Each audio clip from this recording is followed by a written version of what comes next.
All right, ladies and gentlemen, welcome to our Palmdale City Council meeting. I got to give you a disclaimer. We have all new electronics up here, so you're going to have to bear with us as we kind of work our way through it, as we get to know the system. It should work without too many hitches. Anyway, welcome. Let's call the meeting to order, and I'd like everybody to please rise, and let's do a Pledge of Allegiance, and then we're going to do a moment of silence afterwards.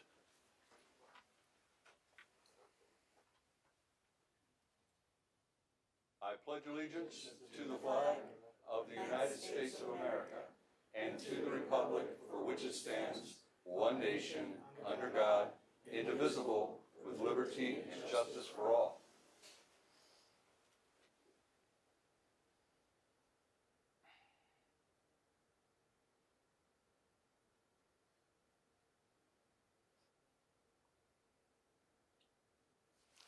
Very good. Thank you. Item 3 on our agenda is a roll call, please. Mayor Ledford, Here. Mayor Pro Tem Carrillo, Here. Councilmember Hoffbauer, Here. Councilmember Betancourt, here, Councilmember Bishop. Here. We have a quorum. Very good. All right, we're at item 4 now. We have going to do some presentations.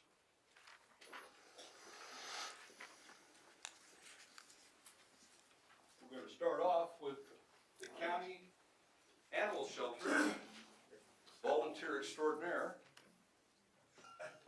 Been introduced to a critter. Bentley. One of you could take Bentley home tonight. Yeah, he's available. Billy is a 8-year-old Shih Tzu.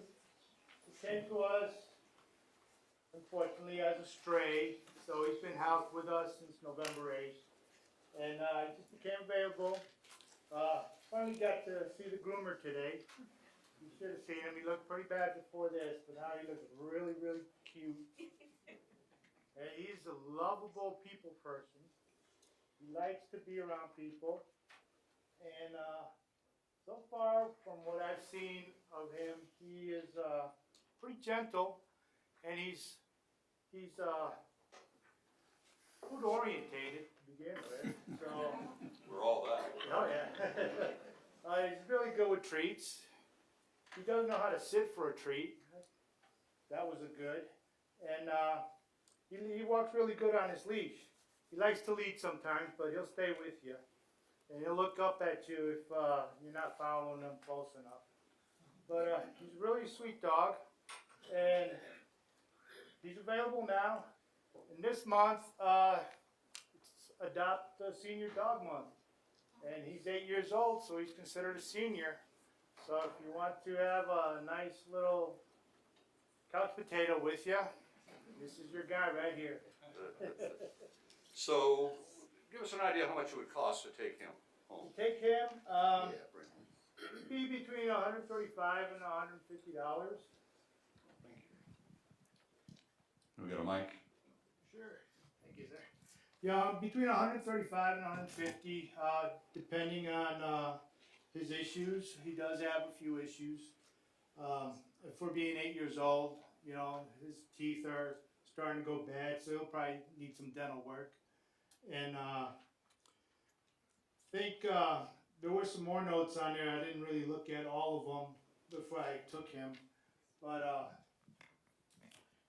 he'd make a good dog, you know, for about another 10 years or so, maybe.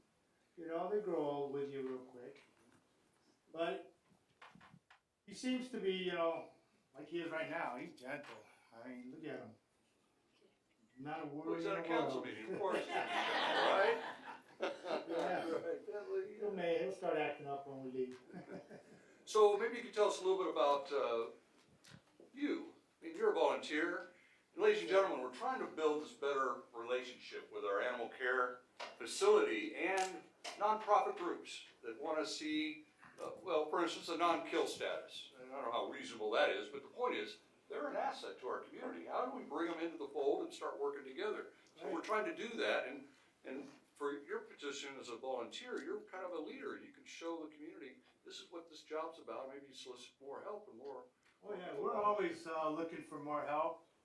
You know, we get a big turnaround, especially with the kids who are, you know, in high school and some in college.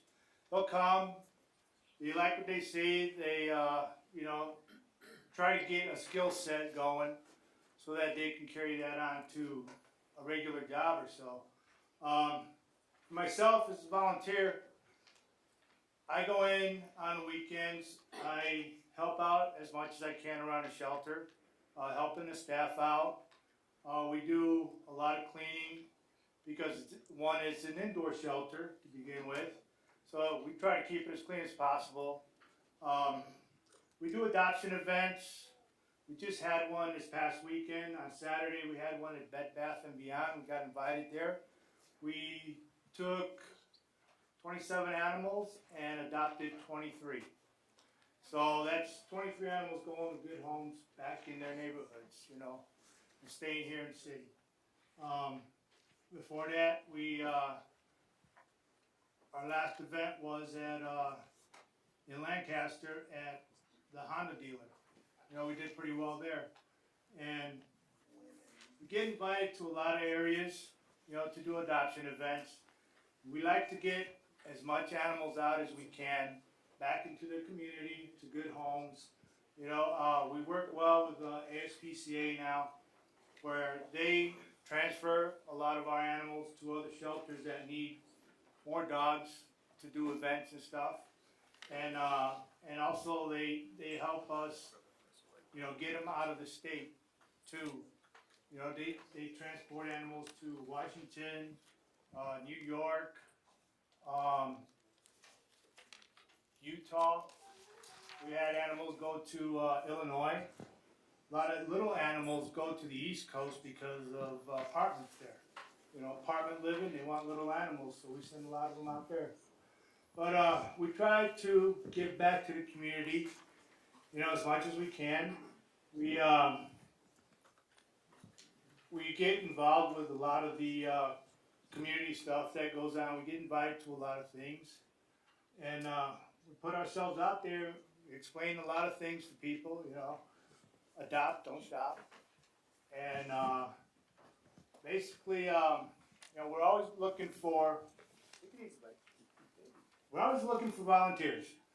So you can go online and fill out an application there, or you can come into our center and pick up an application and drop it off at the center. You know, since we've had these fires, most of our staff has been tasked to go down to those burn areas and pick up animals.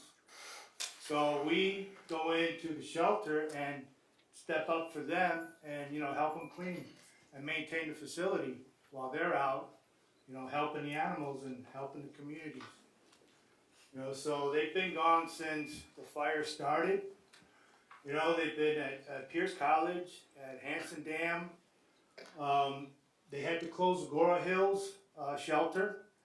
They had to evacuate, so they helped them bring animals up here to Palmdale, Lancaster, and Castaic. Then they had to turn around, and ASPCA helped transfer Castaic's animals out to Baldwin Park. So, you know, we move our animals around our shelters. And we also, you know, have ASPCA move them to rescues too. You know, so we helped in a lot of ways people in burn areas. So hopefully, you know, when all is said and done, they'll be able to come get their animals back. You know, they even have them up here in Lancaster at the fairgrounds too. Well, we appreciate you. Thanks, sir. Hope you find a home. Oh yeah. Anyway, let's give them a round of applause. Good job.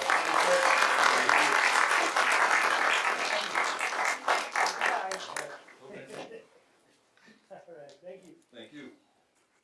All right. Bart Avery, come on down. Come on down, Bart. Can I get a walker? If you want. The joke will make sense in a minute here. Is Patricia here tonight? She is not. Okay, I was gonna have her Although advocate. she already hit me up to do another walk lap next year, believe it or not. So anyway, go ahead. Well, ladies and gentlemen, what we're doing tonight is we're recognizing Bart. I believe Bart has probably done the greatest promotion for saves that I've ever seen anywhere. I mean, certainly saves is unique to Palmdale, but what Bart Avery has done is really promote a huge fundraising opportunity for business, individuals, the community as a whole. And but Bart put his money where his mouth is. And Bart walked how many miles? 2018 miles. That's the equivalent from here to, Milwaukee, Wisconsin. wow. Ladies and gentlemen, he deserves a round of applause for that. Again, I think it was the single biggest marketing for saves I've ever seen, and it really brought awareness valley-wide. And for your work, I mean, every day he's out there walking. You see him on Facebook. I did 6 miles. I did 8 miles. I did 10 miles. I did. 6.2. Was that your biggest? Yeah. Well, Bart, I'm going to give you a chance to talk a little bit because I think you have something on your mind.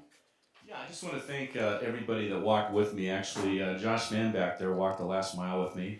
There's a couple people in this room that donated $250 plus, and I walked some pretty interesting places. I was in Monterey actually with the Planning Commission, and I was walking to dinner every night while they were driving their cars. And I think the third night, the other planning commissioners walked the 2.5 miles down to the restaurant and back with me. They thought that was kind of cool. So I had a good time doing that. I got super healthy. I got to do something to get back healthy again. But the one thing that was more important than raising the thousands and thousands of dollars that we raised was the awareness level. There's so many people in this community that had no idea what SAVES is. I bet you there's a lot of people in this room that have never heard of SAVES. South Antelope Valley Emergency Services. It's a great program. It's been around for a heck of a long time. It's the equivalency of what is going on in Lancaster with Help Me Grace Resource Center, right?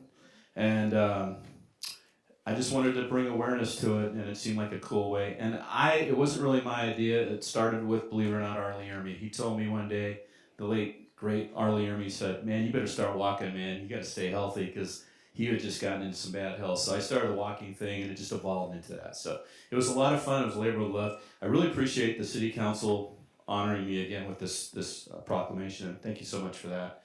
And hopefully somebody will carry on to continue to promote SAVES. If you haven't heard of it, look it up. Just do a Google search, SAVES Palmdale. It'll tell you all about it. Thank you very much. How much did you raise? The second time, I think we've raised about $10,000 the second time. I still have about $3,000 or $4,000 to collect. That's kind of the hard part. Deadbeats, but actually no. Everybody here is paid up. Thank you. Well, Bart, that's not the end of it. I mean, Bart has been very, very active, not only in SAVES promotion, but as far as the Arlie Ermy renaming as well. I mean, you were very active, and of course the staff was very, very a big part of that. J.J. Murphy, I think, was a big part of it, and Micah was a big part of it. But the point is, that's right, Bruce too. Couldn't do it without Bruce. But the thing is, Bart Avery is very active. Bart Avery is also a planning commissioner for the city of Palmdale. And we just want to say thank you, and we just have a little token here. It's not a big deal, but I think it is a big deal because this is recognizing your fundraising efforts on behalf of SAVES. And this is where the city of Palmdale commends you for your dedication and your commitment to better the lives of the community you serve. Ladies and gentlemen, SAVES probably does more for homeless prevention than any other program I know of. And it's very, very vital to our community. So think about maybe contributing some time and effort, maybe money, to SAVES. It just keeps our community cooking. Thank you, Bart Avery. You're a good guy.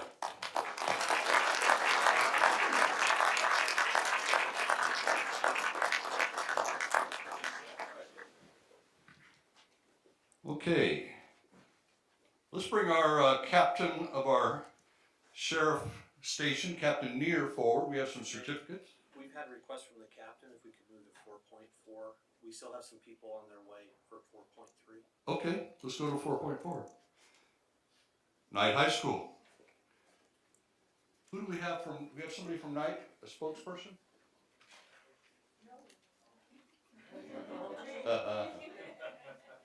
What we're doing is we're recognizing Knight High School Night Prep Academy. They completed the 2018 Unmanned Aerial Vehicle UAV Challenge in Australia. And why don't you tell us about that? Sure. So the government in Australia, kind of like the equivalent of their FAA there, they wanted to find some civilian application for drones. So they started a competition where they simulate a lost hiker out in the outback, and they have an allergic reaction, and the students design a drone that can go out and deliver an EpiPen to that simulated lost hiker. And so in this particular competition, there was 26 teams that threw their hat in the ring and said they wanted to try and do it from around the world. Obviously teams from Australia, but also there's teams that try from Indonesia and Poland and China and South Korea, from all over that enter, and then some of them make it past that first round and are able to go scrutineer and fly, and some of them don't. But yeah, so that's kind of the overview of the competition. And it was Knight High School, and then this year Palmdale High School also went for the first time and did really well as well. Yeah, we're going to recognize them as well. Why don't we start off with, we have a certificate of recognition again to the individuals, and it says, they read, the City of Palmdale hereby extends its congratulations of your accomplishment for winning first place in the UAV Challenge in Australia. Your spirit of competition, dedication, enthusiasm, and good sportsmanship are a inspiration to our community, obviously. And why don't you pronounce that first name? Paola Sanchez.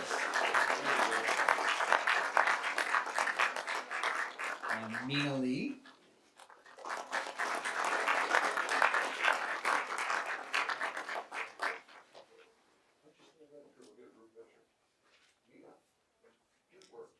Andrew Polito.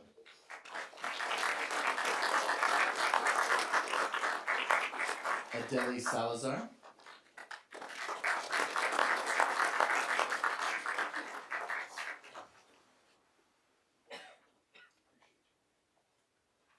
Ellie Mora.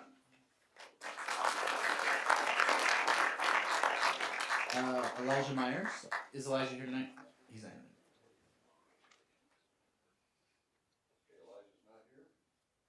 Alex, also not here. Oh, he is here. Alex Diaz. He's from Palmdale. Palmdale High? Yeah. My Falcon brother. Good job. Cullen and Sophia Stockdale are not here tonight, but they're my kids. I'll take theirs. You're really gonna get them? No. Maybe. Yeah. Aiden Betzer.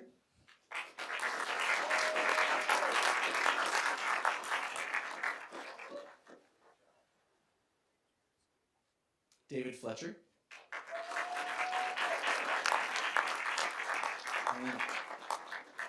And our other advisor here tonight is Bridget Howitt.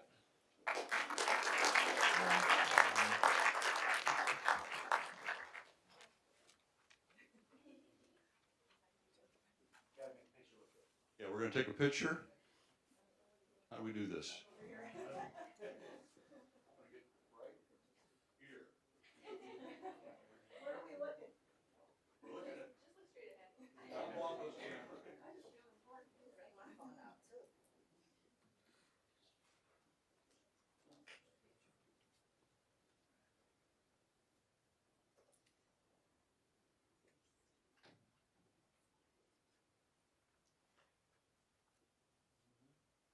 All right, Knight High, you've done us proud. Palmdale High, you've done us proud. We appreciate you.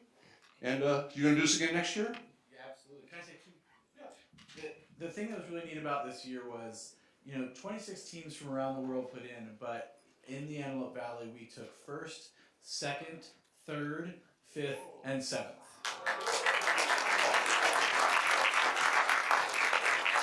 That's showing the world. All right, well, let's give them another round of applause. Good job, you guys.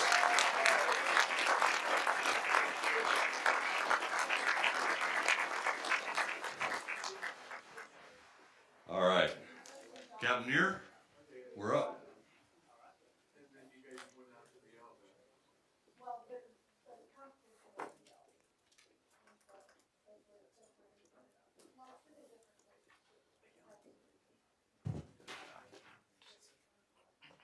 All right, ladies and gentlemen, we're gonna do a little recognition of, through the Sheriff's Department, Day of Dialogue, but I'm gonna let our Captain Neer talk a little bit about it. Thank you, Mayor.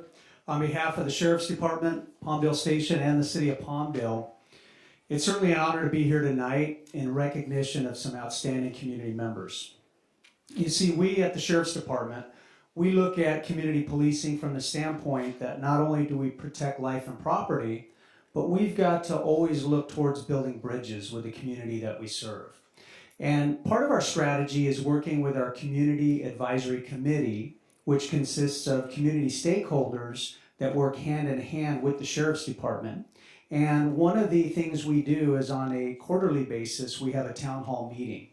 And facilitators from the Days of Dialogue have assisted us during the course of the past several years in building that bridge at these town hall meetings. And so it is important to all of us as we move forward in 21st century policing to continue to build better dialogue with the communities that we serve. And so again, I just want to thank the facilitators who dedicate their time for free from the Days of Dialogue for the great work that they've done. And with that said, I'll go ahead and start by recognizing each of our facilitators one at a time. If I could get Vanetta Valerie up here. Renetta Valerie.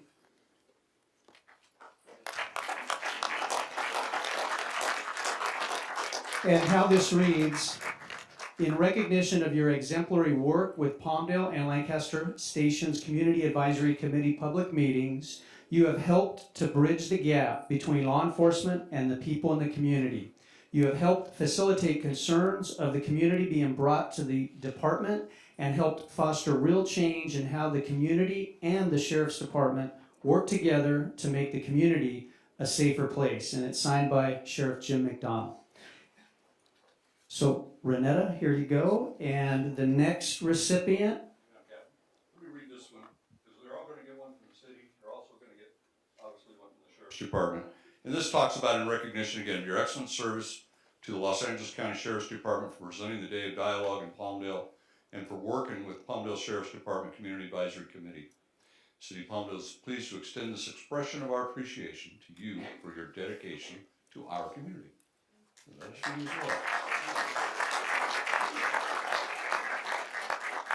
well. Rashawn Woods. She's not here tonight.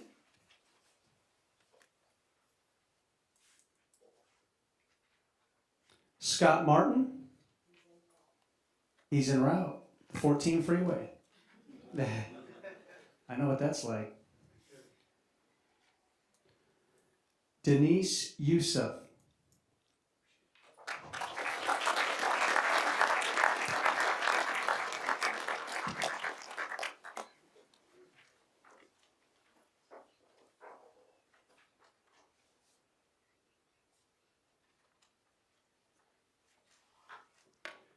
Miriam Adamo.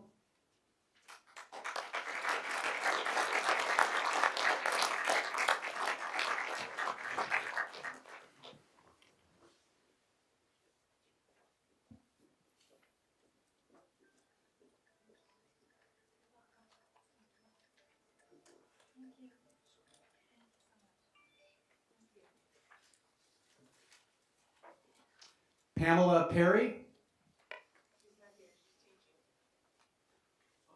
She's a teacher as well.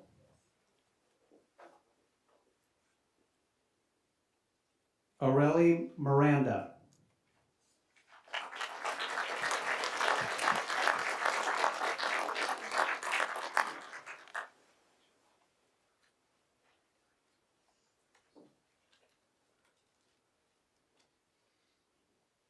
Carla Hawkins.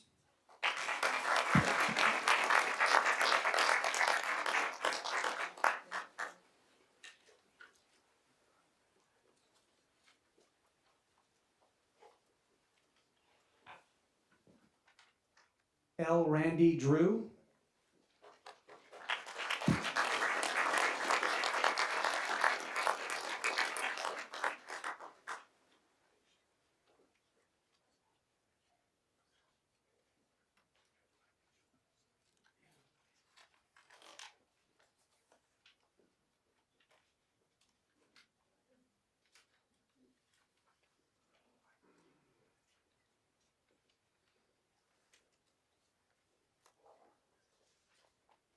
and Katrina Samuels.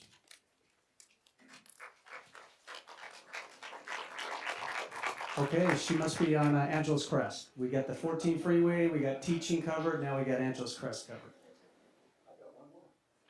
And Chantel Dorkson.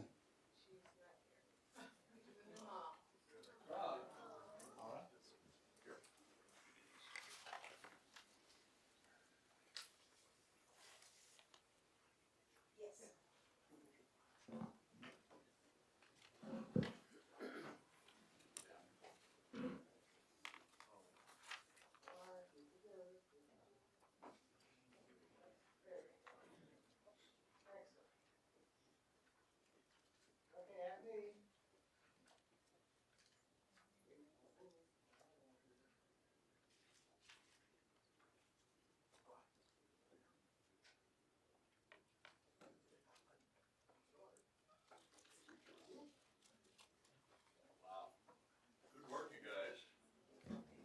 Oh, thank you. Good work.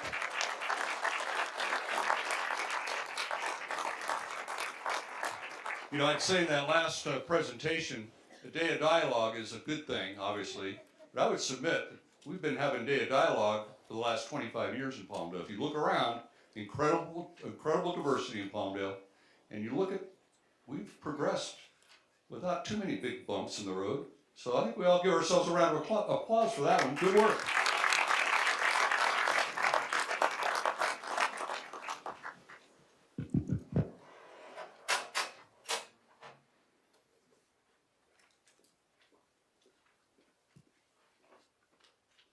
Okay. Let's now go. Looks like we're at item 5, waiver of full reading of resolutions and ordinance. So moved. Second. Got a motion second? All in favor? Aye. Any opposed? So ordered. All right, let's now go to item 6. Consent calendar. This is your opportunity to address the council on anything on the consent calendar. When I say consent, it's items 7-1 through 7-21. That is the consent calendar, and we can enact it with one motion. However, this is the public's opportunity to address the council. If you'd like us to pull an item for further consideration, you could approach the dais and tell us why we might want to do that. We may or may not, but the point is your opportunity. Anybody from the public wish to address the council on the consent calendar, which would be item 7 ultimately. Seeing none. How about, we do. Yes, Just sir. very slow at coming up. You're fine. I'm George Thomas. I'm with the Thomas Partners Properties regarding the Oasis Wellness Village. I'm available for questions if you have any questions, although I must say I'm humbled following the group of these passionate, energetic, hardworking volunteers and lovers of Palmdale. Yes. I'm humbled about it, so but I'm happy. Here if you would like. All right. Anybody else in the audience wish to address the council? All right, seeing none. City Council, anybody want to pull an item for further discussion? I would like to pull 7.13 so that I can speak to him about Oasis. Okay. Any other items? 7.5 and 7.17.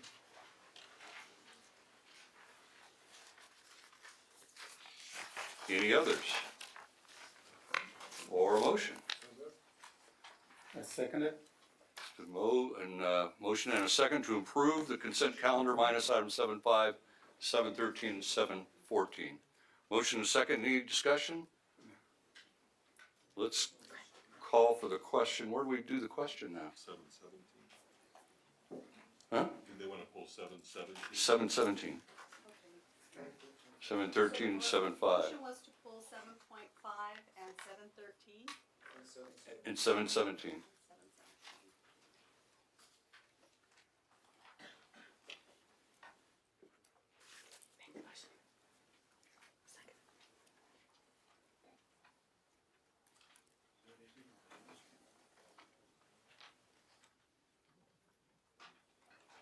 Do we vote?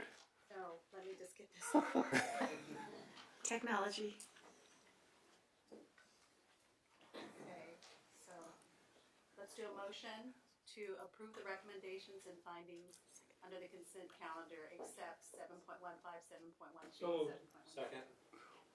We did, but we'll do it again. Okay. You did a vote? We haven't voted on the item yet. We'll have a motion and a second. Okay, so the motion has started. The motion started. So start voting.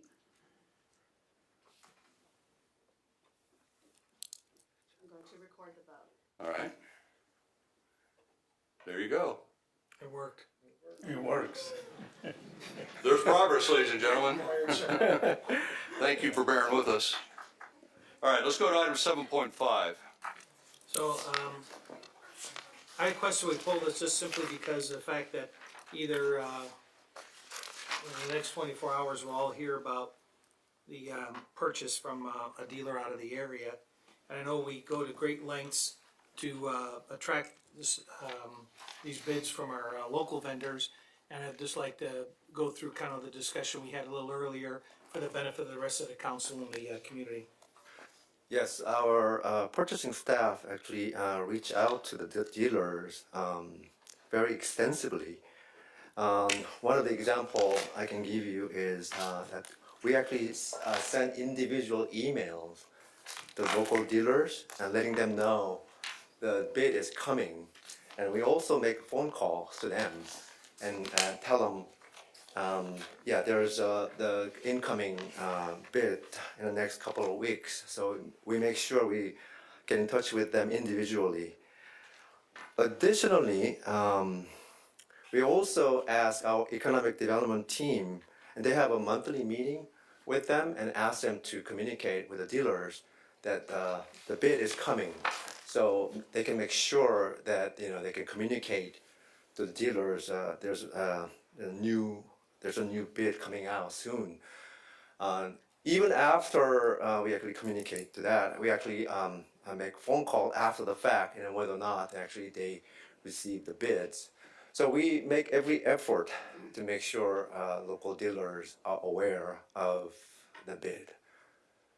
So that's pretty important to us. Sometimes it's a matter of Right. fleet purchasing options or something like that that causes them to go to some of the other dealers from out of the area, or what is it? Right, so in this particular example, actually we send out the bid to 73 dealers. Of that 73, none of the local dealer participated. And we believe that it's partly because their business model, they are more tailored towards the retail sales versus what city needs a large number of vehicle in bulk, and the local dealers at times they're not ready to accommodate pricing, and their business model is not designed to support not large volume of vehicle at bulk prices. So and therefore I don't think they are they actually decided not to participate in our observation. Okay, Yes. So when you say local, you mean, Palmdale, Entire- Lancaster, entire Antelope Valley, yes. do we ever go out to Mojave, different county? Yeah, sometimes we go we send out to Cal City as well. Okay. Yeah, so it covers the entire Antelope Valley area. I mean, surely we want to Right. sell to our home city first, but the Antelope Valley gets the benefit. Yes, they do. Okay. Yes. Any other questions on this item? no, I just wanna make sure that, Right. that's clear, and that, if there's anything else that we can be doing, or there's any suggestions on how we can, help improve on that, we need to, make that effort. Yeah, yes, as we discussed earlier, we can do the survey and after the fact and find out why they did not participate. I think that's important. Yeah, Thank you. so we can do that as well. All right, A motion to approve? got a motion? Second, And a second? Any discussion? Questions? Let's call for the vote. I have a question. Too late, ma'am, I'm sorry. It's too late. We just voted. Thank you. Okay. Let's go to item 13. 13. 713. Yep. Come on up. Mr. Oasis. Hi, yes, please. Sorry, I didn't know what number I was. Yeah, you're fine. I asked to pull this so that you can give us an update. I'm over here. Thank you. Thank you very much. Those lights a little bright? They are. Yes, they are, and my hearing is not as good as it used to be either. But I will do my best. First, I have to put on my glasses. My name is George Thomas, and I'm the property owner and partner with my son John Thomas in our project called the Oasis Wellness Village. But before I tell you the updates, first I want to thank you and the entire city, the staff, and the political leaders here in Palmdale for the enthusiastic support that we've received for the Oasis Wellness Village. I know that you all feel the same, that our region and city desperately need high-quality medical services from brands we all trust in an environment that echoes the quality of healthcare that all of our residents desire.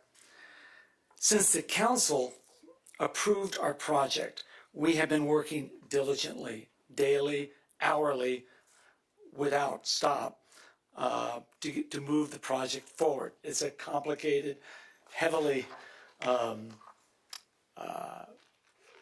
multifunction project complicated project to get going. I believe you've been given some of our project brochures. Please note that this one was, well, among friends here, it was made for the Palmdale Regional Hospital, specifically for them, because it has their name on it, on the front page. If you flip through, you'll see renderings that will give you a better idea of what the project will actually look like when it's built. And as you can see, it's a high-quality, dense project that will offer world-class quality health care and retail opportunities, in a big way, to local Palmdale residents and businesses. That's a very important part of what we're doing. Anyway, we are moving forward, and at this point we have no serious detailed updates that we are allowed to give you, but we are happy to answer any questions you might have. I want to thank you again for your continued support and patience, and we look forward to making the Oasis Wellness Village a reality very, very soon. So I'm open for questions. Please, hopefully I can answer them. I know all the answers. Some questions I'm not able to answer. Well, maybe Councilwoman Bittencourt might have one. Please. I just wanted to make sure you were still coming, that's all. Yeah, do you have any, I know you're working diligently every day, yada yada, but any idea when we might see some activity? I wish I could give you a very specific date. Oh, we'll break ground in 6 months or 12 months. I can't do that. In order to predict that, I am dealing on a much more complicated bureaucratic level with the providers. Providers are extremely complicated. To do one project, they don't do this every day. It's not like going to Walmart or CVS and this is what we want done simple. For example, if they want to do an outpatient surgical center, which there will be, well, you have to have 20 doctors engaged. Need I say more? Yeah. Doctors are wonderful people, but then the accountants and then, well, how does that relate to the imaging center that was going to go there as well? Is it on the same floor? So really, it's not the outside. What you see is what you're going to get. It's what the complications of this are, the insides of the buildings, and it's like building a hospital from the inside out. We're not even starting with OSHPD yet either. Pardon? Not even dealing with OSHPD yet. No, in fact, part of the process is that what we're doing specifically is we don't really need to deal with them because it's built 98% of of the state code, building code, includes OSHPD into it. Now, hospital, totally different thing, as you mentioned. That's OSHPD, clearly. And we don't have to do the same quite setup as is required for a hospital, but they have to be able to do surgeries and fire resistant and things like that, yes. I think I could speak for the community when I say the area around Palmdale Regional Medical Center is prized, and we know what's going to evolve there is going to be something very special and very beautiful. And we have a good start, obviously, but the Oasis is going to make it a real destination, we believe, for the region. Thank you very much, and I can assure you, you will be the first to know. Thank you. When we're ready to be public with the information that we can be public with.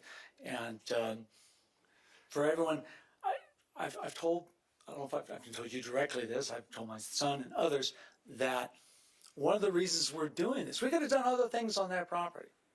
We could have done a shopping center. You may or may not have liked it, but this is what Palmdale needs. I saw that, we saw that, we believe in it, and we believe it's for the betterment of Palmdale and everybody who is here tonight. Every time I've been to a council hearing or a planning commission hearing, that's what I see, is I see wonderful people, and they deserve this project. It's a hard project to put together, very complicated, but we will get it there. I can assure you on that. Well, let me ask you one more question. I don't want to belabor this thing, but for instance, Brightline just announced they're coming to California, $7 billion private sector investment. They want to start next year. I mean, they want to come to Palmdale as well. So what that means is the reach for something like the Oasis, this destination of users that we all have a high level of confidence in, the reach now goes interstate, that possibility to come to Palmdale for those treatments. And I just think that's a very exciting opportunity when you look at the connectivity that the transportation network that's coming to Palmdale to complement what we're developing at the Oasis. Absolutely. And here's what I can tell you.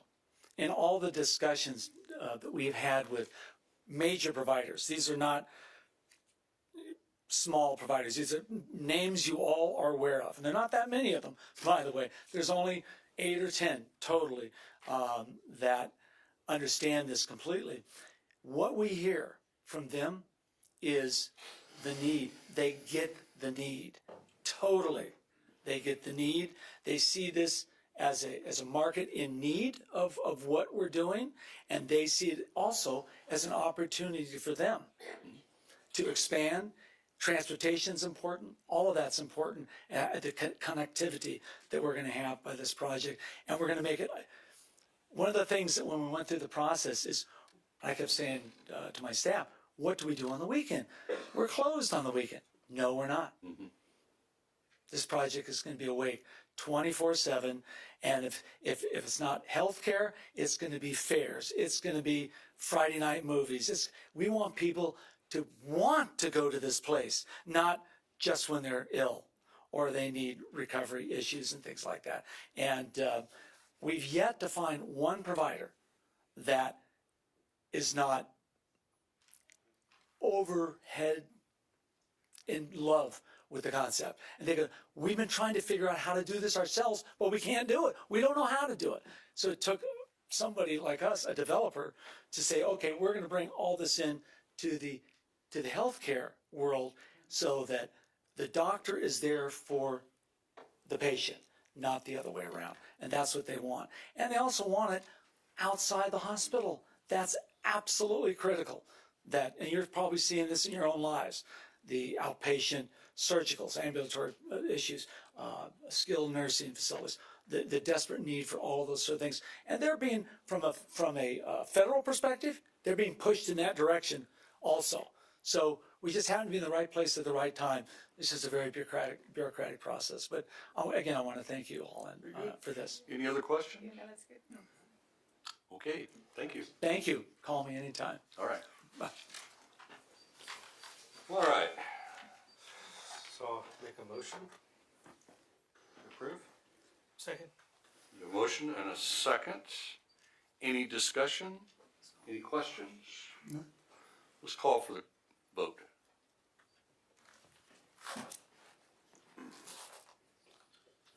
Okay, that passes with 5 yes votes.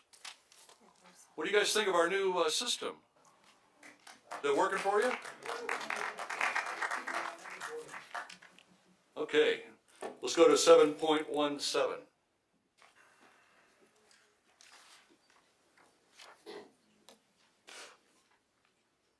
Who's gonna, oh, Chuck. I'm over here. Yeah.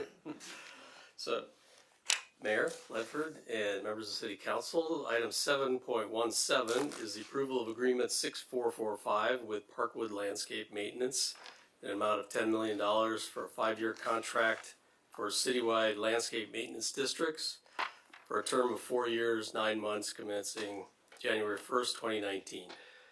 The reason that's not a 5-year contract is that we extended as we were negotiating over the last 3 months.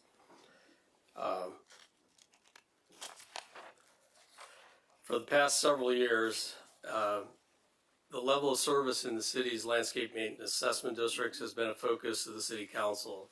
The direction was made clear as adopted in the 2018-19 budget and during City Council Landscape Assessment District work session. City Council directed staff to address this in the pending agreement with enhanced oversight and contract compliance verification by our maintenance staff. The result of these requirements is reflected in this agreement. An increase also reflects increases 38% higher than those of the past 5 years. It was a level contract. The agreement increases also reflect increases in contract labor costs, material and supply costs, and that the previous agreement, of course, was level for 5 years without any increases. So staff recommends approval, council, of agreement A6445 with Parkwood Landscape for an amount $10 million for 5 years. I'm available for any questions you might have. Okay, questions? Well, I just want to make sure that we have a robust method of evaluating the metrics on this. I know the last maybe year or so, it seems like they've kind of stepped up. I got to hand it to you. I know that you had a big hand in that, and you heard what we were, our issues were. This is probably one of the areas that I get the most complaints, usually when the tax bills come out. And I want to make sure that the mechanisms are in there, so this is ongoing, that we don't have the situation where, well, we got the contract, now we can go back to what we were doing before from the contractor's perspective. That was unacceptable. It's getting there, and I want to make sure that it continues to improve because it's a lot of money. A lot of people are paying a lot of money on their tax bills for these landscape maintenance to occur, and quite frankly, some of it's in pretty shabby shape. So I want to make sure that that you guys continue to look at this, and the contractor understands that we're going to evaluate it, and we're not going to tolerate mediocre performance on that. So yes, and I can assure you that I heard you loud and clear. But even before that, I think staff has done a good job. They really worked hard to build contract compliance measures into the contract. Just to give you an example, contract states that contractors shall be they visit a particular site at least once a week to do the mowing or leaf blowing or whatever it might be. If our maintenance compliance or contract compliance people are out there and they can obviously see that it wasn't complied with and nobody was there during the last week, but it was claimed, they will take a picture of it and they'll go back, and they've got my support to back charge the contractor, and it's built into the contract. So those are the kinds of things that we've built into the contract, the teeth. So, I can just tell you that staff is very committed to this, and we're going to do, we've got the teeth now, we've got this, and we're going to enforce the contract and not just kind of look the other way. I appreciate that, and so it looks like we've got a much better program in place at this time. Yeah. Okay, any other questions or comments? How about a motion? Move to approve. Yep. Got a motion? Second. Got a second? Okay, any discussion? I'd say we call for the question. Is that when you have something to say? No, ma'am. So there's the motion. I can't Vote Start yet. voting. There we There go. you go. Okay, it passes with 5 yes votes. Moving on, we're going to item 8. Now, man, we were talking about, you wanted to say something. That was the call for comments for the consent calendar I made earlier, was to do that for all these items. Once we do a short list them like we did, then we just go down the line and evaluate and approve or disapprove as a council. If the opportunity for the public is at the beginning. But there's also open comments at the end, so you'll have a chance. Yeah, you got a And comment. Before we get to 8, can you raise your hand if you're one of my students, so I know who's here? Thank you. She's making a list. I am. And I'm here. Gotcha. Thank you. All right, let's go to item 8. We have an appointment, and what we have is an appointment for the need, if there's a need for an alternate director for the Antelope Valley Transit Authority. I went through the applications. I determined Steve Hudson was the individual I figured I'd bring forward for the council's consideration. Steve Hudson has worked on our rent control board in the past, so we know Steve, and I'm recommending him for the AVTA Board of Directors. Is he here tonight? I just kind of wanted to let him introduce himself if he's here. No? Maybe going through some additional issues over there, with the alternate thing, is we're looking to just try to get it refined. Also, I didn't get an opportunity, and I don't think anybody else saw any of the other applications. So I'd like to just move to table this for our December meeting, if you could, please. I second that. All right, we got a motion and a second to table. Any other discussion? We'll just say all in favor? Aye. Hi. Aye. Any opposed? Becky, is that something else we gotta do here, or? Well, we could do the motion, but we can do it as a voice vote as well, if you'd like. Okay, I wasn't sure, we hadn't covered that in the training, so. We're kind of learning as we go. So. Yeah, I know. There's a lot we haven't seen from the training. Stay If you tuned. wanna go ahead and do a vote, we can change this after, if you'd like to take a vote. Start voting. Table the item. Okay. I think we've moved on. Oh, we did? Yep. Okay. All right, let's go to item 9. This is public hearings. 9.1. This is resolution number 2018-077. Robert?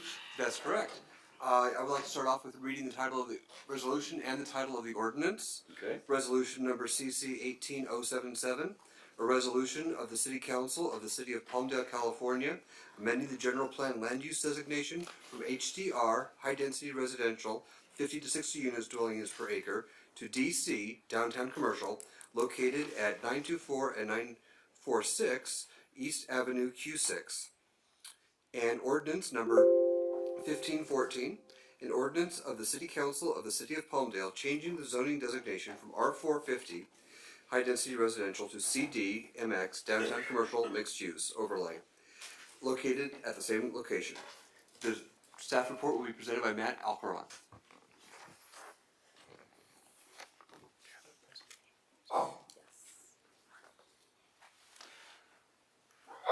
Good evening. On October 11th, 2018, the Planning Commission recommended approval of Child's Trust request to change the general plan land use designation and zoning on the surplus Kingdom Hall property to facilitate an expansion of the affordable tire located west of the church. Here are the two proposed legislative acts. It is important to note that while churches are allowed land use under the existing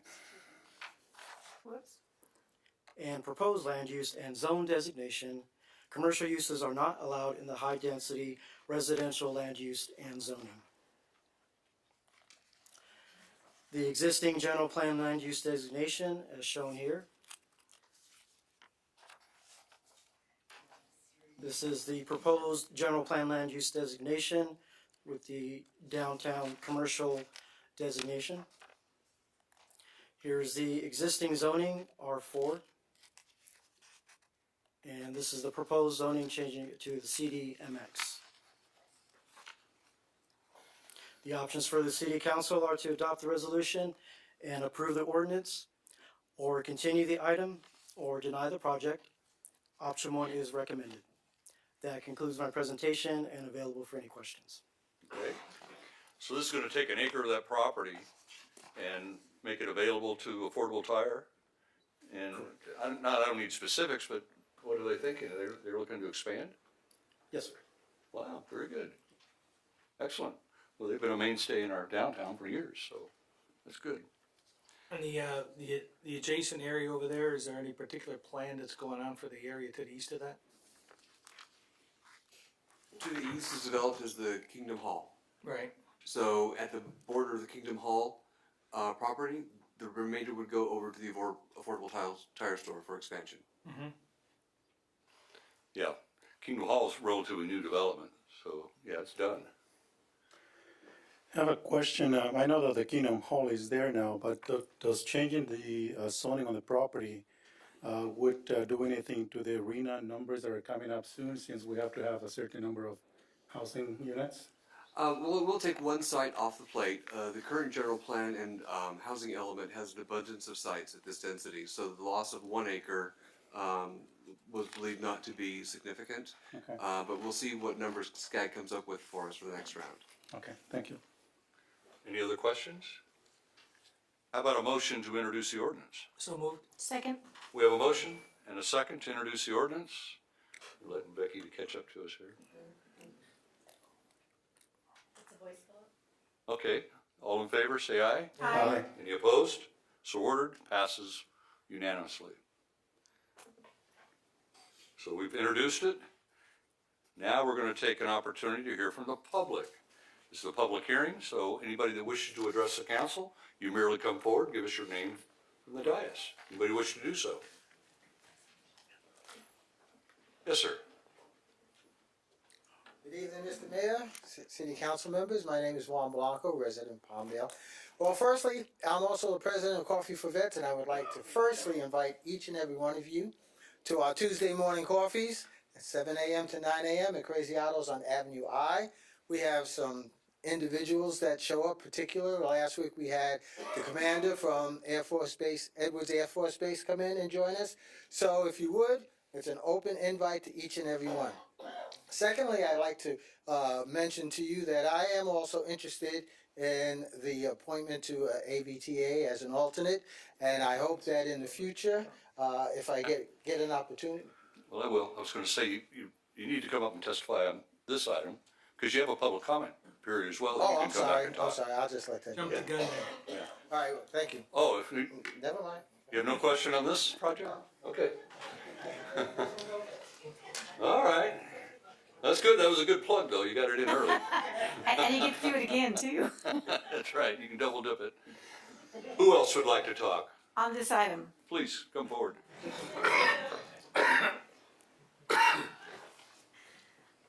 This is item 9, right? Item 9.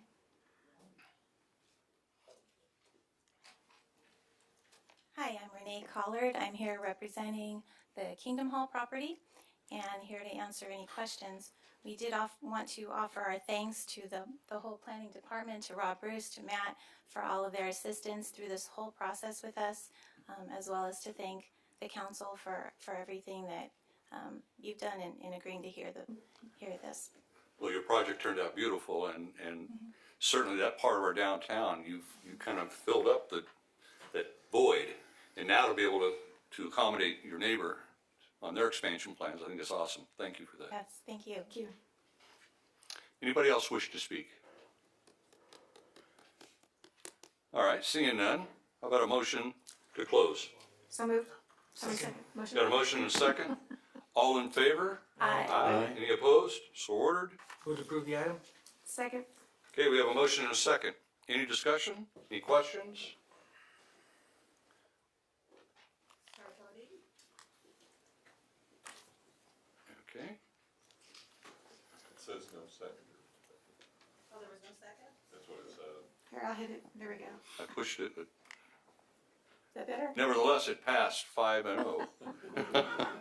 Without a second? No, you can't put that in the record. Do we have to do it again? Council? I think Ms. Beth. Should we do it over? seconded it. It's council, start. So there's a motion. Push the second. There's the There's a second. second. Okay, It's back, so it didn't, there it is. so there we have a mover and a second. Start voting.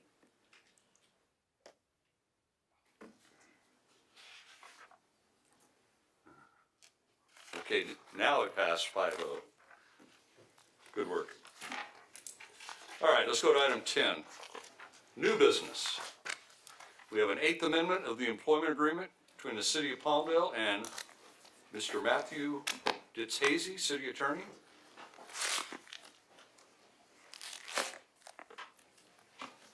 We have our HR director. Good evening, Mayor and members of the City Council. At the October 2nd, 2018 City Council closed session meeting, City Attorney Matt Ditzhazy received his performance evaluation. The City Council is pleased with his performance over the past year and has recommended a 2.5% merit increase effective the first day of the second pay period in October 2018. Staff recommends that the City Council approve the 8th Amendment to the employment agreement between the City of Palmdale and William Matthew Ditzhazy, City Attorney, Agreement A0188. Very good, thank you. Any questions at this time? All right. But I no questions, but I would like to go on the record that I think now may not be the best time to be giving our city attorney an increase, given what's been going on. That's just my personal feeling on it. I know it's merely, it's been explained to me as a cost of living increase, but it's something that I feel strongly on. What's been going on though? Well, I think that we, I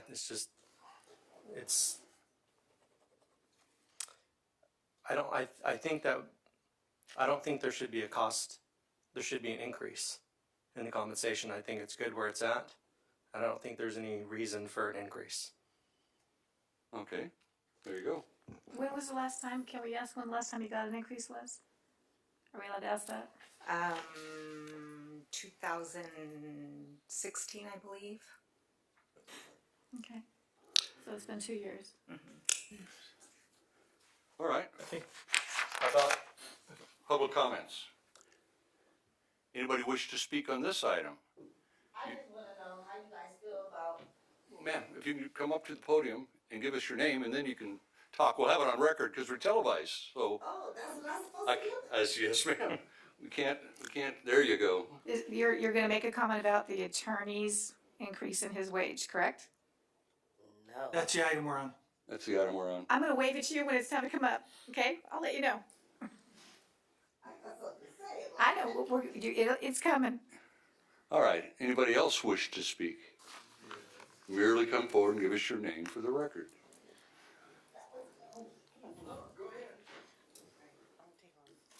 Hi, Snazville, place you got here now. Sorry I was late today, I was at the PWD meeting.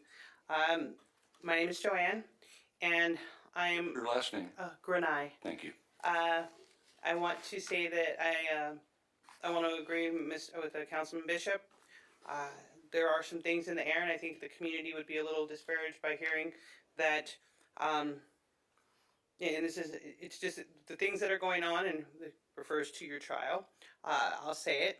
And the idea of maybe we were under misunderstanding in the community that you were advised by counsel that what you were doing was okay. And again, that's all over there, and I can appreciate that. But until that's cleared up, I think the community would look at going, wait a minute, we just gave a raise to someone who just may have advised our mayor in a very bad way.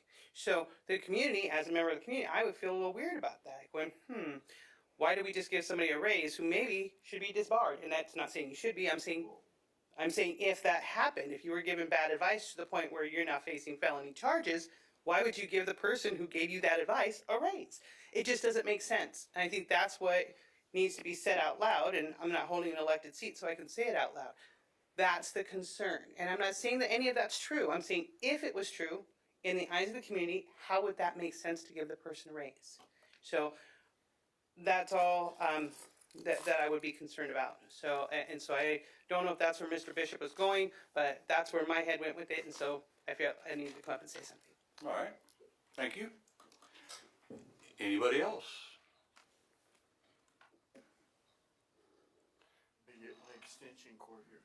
You guys put a plug-in down there. I'm really happy about that on the floor. Well, we're almost there. We're not quite there yet. As Got a far, portable mic if We that have a helps. microphone for you, Barry. oh, thanks. Yes, sir. If I can get your name, please. Barry Sievers. As far as the city attorney's about his the money that we want to increase his wage. I see no problem in that. Neither here nor there on, he's not involved with your problems, and anybody else up here. He advises only what he knows would be good for the city. And why do people want to penalize him for him giving his legal opinion on it? He was not involved with it. If he was, he would be indicted. And he's not. And this seems to be something that goes on with Mr. Bishop all the time, is that we're trying to nail our city attorney for something. And this is not it. There's something more to this. And I don't think we should take it out on his getting a pay raise. He seems to be doing a decent job. And, he needs it for his new hat that he has to buy. I just don't see it here. We can't impose these kind of things on all the council members because they talk to you. I mean, that's not saying you're guilty. It's the fact is that everybody's taken this step back approach. Man's innocent until proven guilty, and So it's okay for him to do what he did? Ma'am, no, please don't. It's not a point of what he did or didn't do. We don't know. There's not been a trial. Well, why are we systematically going down is it going to be next for our city manager? We're going to take away something merits for him. He's did a good job. I think most everybody's did a good job here. I'm impressed because I know nothing about civics and running the city and everything. I've learned a lot in the last year. These are good people. And this is not the attitude I think we ought to take, is everybody's doing a good job. Let's give them the raise they need. It's been 2 years. If it was every year, I'd say something about it, but every 2 years, we gave money to all our city workers here in one way or another, which was, they certainly needed it. They haven't had it for a long time. So that's my feeling about this, is that you guys need to work a little closer together and not try to torpedo each other and see how things go then. All right? Okay. Thank you. Who else would like to speak? This is cool. Well, you just test drove the ADA component to our dais. Thank you. You were the first, Barry. Anybody else would like to speak? Okay, how about it's not a public hearing, but we asked for public comments. Let's move on now to the staff recommendation. Anybody want to make a motion? Not yet. I'm not against giving him the 2.5%. I'm really against renewing his contract. There was mention about bad advice, and I feel that we, the council, were given bad advice to stay outside of the swap meet. I was advised to stay out of the swap meet. I was told that I would face personal liabilities if I went to the swap meet. That put the progress in District 4 at a big disadvantage, because we, the council, have worked very hard to make the east side equal to the west side throughout the city. And by the city attorney advising me to stay out of the swap meet, not even go, I feel that put the progress at a big disadvantage. The mayor was there, his candidate was there. There was a lot of talk about me wanting to close the swap meet. By the time I was able to go to the swap meet, it was too late. There was all this talk about Juan Carrillo wants to close the swap meet and the employment of hundreds of people and an icon in the Antelope Valley in the city of Palmdale in District 4. By giving me advice not to go to the swap meet, that put a lot of stress on the progress on the east side. And again, we, the entire council, have worked hard on making that happen. Jelen Park, the 1 acre open space that we all approved, I think that was bad advice.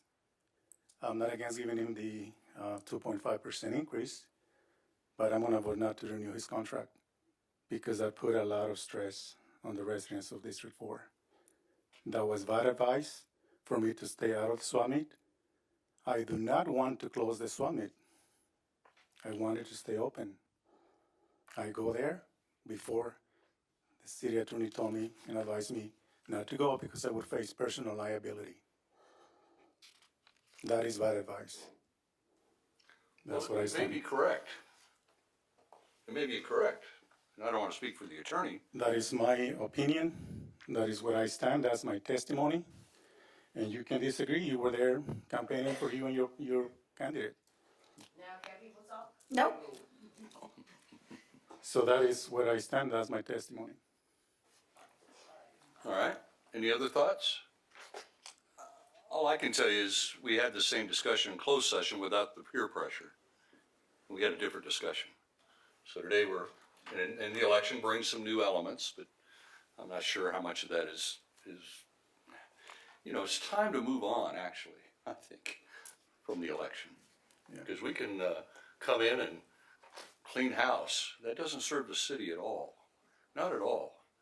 And so that's what my concern is we're not committing on something that we have committed to in closed session, and in public session now we're reluctant to move forward. And I just think that's somewhat problematic. It's just my 2 cents. But I would tell you this, I will make the motion to approve the 8th Amendment to the employment agreement between the City of Palmdale and William Matthew Ditsazy, City Attorney. And I will second that, and here's why. I don't believe, and I don't think anybody sitting in this room would want someone to make an accusation against you and then your boss go, well, someone says you might have done something with no proof. I don't like people saying that people should be punished without them ever being heard or tried. I work in the criminal justice system, and it is a system, it's a process, and I believe in it. And I don't believe we should punish people before they've actually been convicted of anything. I don't know what Matt may have done. If there's a trial later on, maybe that'll come to light. But as it stands right now, with the facts that are before me, I see no reason at all for him not to get his increase. He's waited 2 years, and I want everyone in this audience to think, what if it was you? What if you had someone who didn't like you or didn't believe in you saying to your boss, well, I think they might have done this. And then your boss goes, okay, well, we're not going to give them a raise because you think they might have done something. Until there's proof, there's absolutely no reason not to give this man a raise. Okay, I'm done. Well put. Well, this was a raise that had come up 2 years ago, but he had split it off and then deferred this 2.5% for this period of time. So if it was for anything additional, I would say, well, we need to hang on to that. But I've been really torn on this particular item, and again, we had a really extensive discussion in the personal evaluation aspect of this thing. So I'm not trying to necessarily pick a side or pit one group against another group here, but this was this is something that we had it's on the agenda tonight because of the fact that we had consensus on it a couple of weeks ago. So I'm just trying to come to grips with that right now. So I mean, I understand that some of the community members' concerns about and council members' comments on what was the advice and where was it and stuff like that, but I don't know that there was, I mean, I sought some independent counsel as well and told me something different than what you're saying here. So I was basically told the same thing was, staying clear, so I kind of backed that up. The issues of the advice that was given or not given to the mayor was also completely subject to whatever he asked, the questions that he asked, the opinions to. So I can't put that on him necessarily. I would put that on whatever the question was that was asked, So with this thing being, again, it was a deferral from 2 years ago, and it was in light of some of the economy and things of that nature. So, I mean, it's not a lot, but I think that to not do it, I don't know what's happened in the last 3 weeks that's different, That's the question I've got. So, I don't know, if maybe somebody else can help me with that. So. Well, for me, I think I explained what happened within the last 3 weeks. That's what happened. The elections came in, and somebody took advantage of the advice that I was given. That's what I stand. Okay. Any other thoughts, comments? Because I'd like to call for the question. Start voting. Okay. This is a tough one, but I gotta do that. Motion passes, 3 yes votes to 2 no votes. Councilman Carrillo and Bishop voting no. Okay, let's move on. 10.2.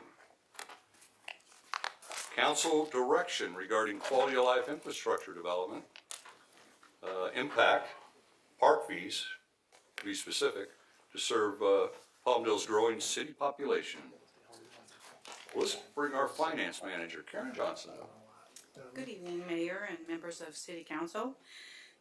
On September 4th, if you remember, we brought to Council for discussion a draft park fee development impact fee report that recalculated the park fees, or we call it the quality of life infrastructure development impact fees. Tonight, staff is returning with a final report.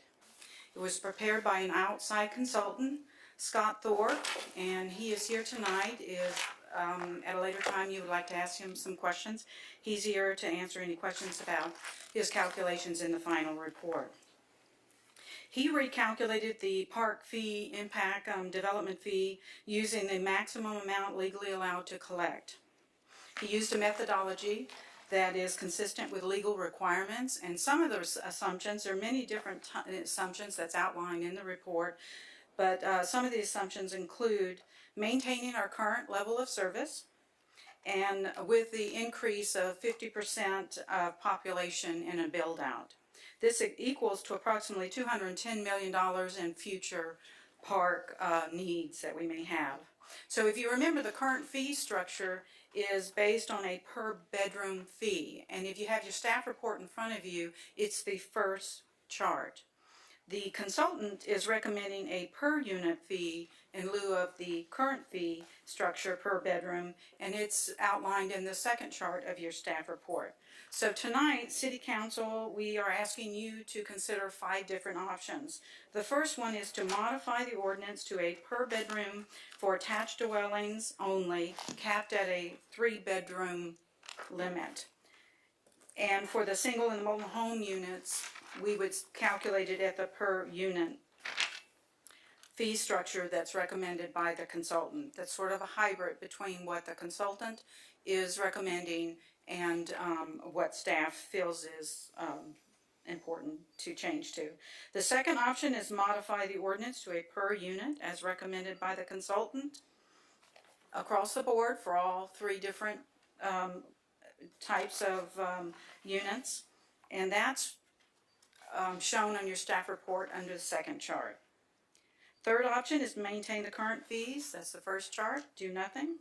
Or the fourth option is to adjust the number one option by a certain percentage, either 20 to 30% based on the market analysis that was performed by Econ Development. Or you may have a different alternative method you would like us to look into. If we're directed to return with the modification of the fees, the new fees would be effective 30 days after adoption. And I'm available for any questions, and as I mentioned, the consultant is here as well. I could ask you a question about the cumulative number you pulled, $210 million. That's out based on the present general plan? Correct, yes. So we build it out. So here we are, we're doing a general plan update. So would you say that we're gonna revisit this again when the general plan is complete, to do that same analogy? So we're really Exactly. talking about Right. wait, I'm seeing yes out of you and I'm seeing no. It probably would not be necessary to do it after that. The facts are how many square feet of community centers you have, how many acres of parks you have, and that exists on the ground today. And that wouldn't change with a general plan update. That would change if you added another park, added another community center. Thank you. Yeah, thanks. Yeah, why don't you repeat that, please, just for the audience? Certainly. And this is Scott Thorpe, he's our outside consultant. Right. It's mutual. It would only change if you added another park, if you added another community center, something that changed the facts about what's on the ground today. These impact fees are based upon your existing level of service, good, bad, or otherwise. I'm not making any distinction on whether I think they're great, bad, or whatever, but they are what they are. So you have X amount of parks, you have acres of parks, you have so many library collection volumes, you have so many square feet of pool surface, so on and so forth. And unless that changes, the impact fees wouldn't change. But I would submit it very likely will change in a general plan revision. Issues like parks do become a priority, and I'll use the last general plan revision as an example. We kicked the number up as a community because we saw other communities using the standard formula, and we thought as a community we wanted to be more park-centric. So we did that on purpose, and we bought additional land for additional parks in our future. So I'm curious, I mean, what if the community says, hey, we want to be more park-centric than we are already? Like you say, then it's going to change this number. So it may not be necessary, but then again, it very possibly could be necessary depending on the outcome of the general plan. Are we at conflict there? Not really, but let's take public use facilities. You have like 0.8 square foot per person right now, which is quite good actually. You could change your general plan, but if you don't change the number of square feet of community centers that you have on the ground today, and your population will change too. But if that doesn't change, you still have 0.8, and the impact fee is based upon 0.8 square feet per person times the number of people in the different types of residential units. I understand. So if your general plan changes and you put something on the ground, then the impact fee changes. Right. Just the mere update of a general plan in and of itself wouldn't change the impact fees. Well, I would use our park bond as another example. The park bond put 2 additional pools in Palmdale, brings us a total of 4 pools for our city, which is a higher level of service than most communities.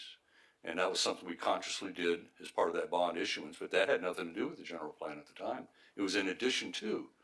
So there are factors that play into these calculations, and I would submit as the public engages in the general plan revision process, those opportunities may present themselves.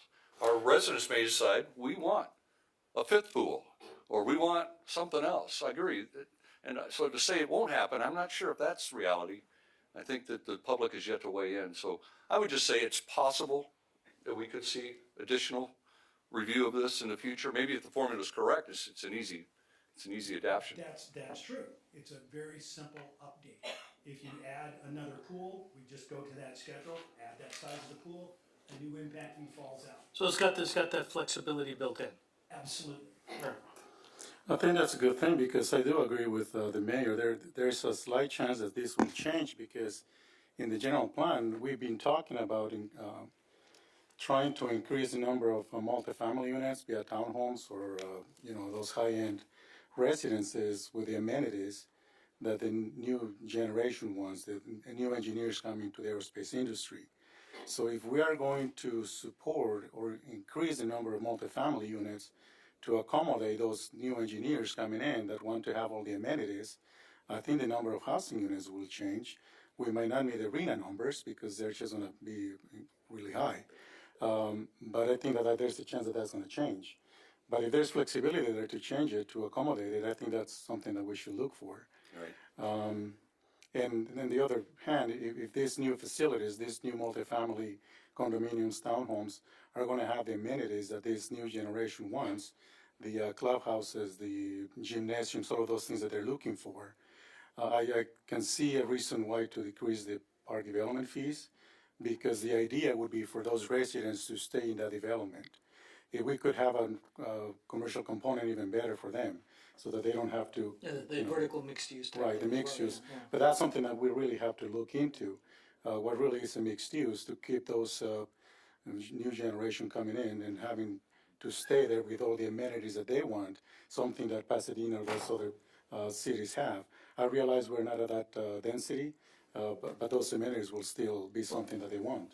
The reality is that I think we've seen over the years, we put a lot of emphasis on collecting a high fee with the feeling that the I think the current term is attached dwelling units, I think is what we're using now. Yeah. But that those were the things that were putting this big impact on the parks, when the reality is that as these buildings were coming in, they were putting the amenities there, but the people who were buying a house had a dirt backyard and didn't have any amenity there. And that maybe it was a single family residential that was putting that pressure on those facilities. So this looks like there's it looks like a reasonable middle ground here, but I think the thing that we stressed to the staff was to make sure that we had the flexibility in here, that as the scenario may change, or as the housing mix plays out, we have the ability to make some adjustments here. And I think also we're still going to have the individual developer, whether it's attached dwelling units or freestanding units, those developers, and they come in, especially with a planned unit development of some kind, they're going to come in and they're going to be banging on his door to further waive some fees, and it's going to be a balancing act there as well. They're going to say, well, listen, I'm going to put a full blown park in here, and I'm going to put a pool that we're going to be able to allow maybe the schools to access or something like that. So that's going to be a give and take at that point, but we can't even get some of these guys to the table right now. No, the bottom line is we need to create a reasonable fee structure so we can get development going. There's nowhere for people to live. It's 6 months to get an apartment. There's no homes on the market. Rents are through the roof. And as a city, we need to be acting aggressively to help the developers get some more homes and apartments and multifamily.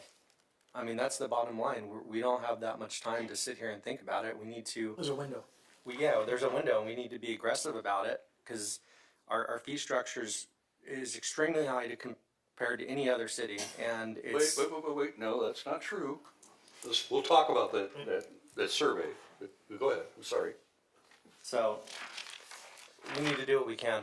Yes. To get this going. We need to incentivize them, even if it is for a short period of time, or if it's for 3 years or something like that, and then go back to a regular fee schedule. But right now, we need to do what we can to help whoever wants to develop in our city, just because we're in a housing crisis.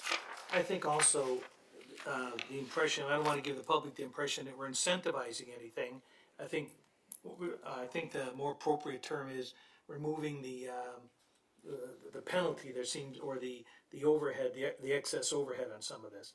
Incentivizing it would be to wipe it all out, or to get throw some. Okay, You know what I mean? Make it reasonable. Yeah. So, and I think that on page 4, it gives us kind of a breakdown of where we're at in relationship to other communities of similar sizes. So, I think this brings us more into line, and provides the ability to help them sharpen a pencil and make some of this stuff work. Maybe the staff could maybe talk a little bit about how he surveyed other cities. Yes, I'm gonna ask Curtis from our Oh, that's Curtis. Yes. You're from a remote location, Curtis. I am.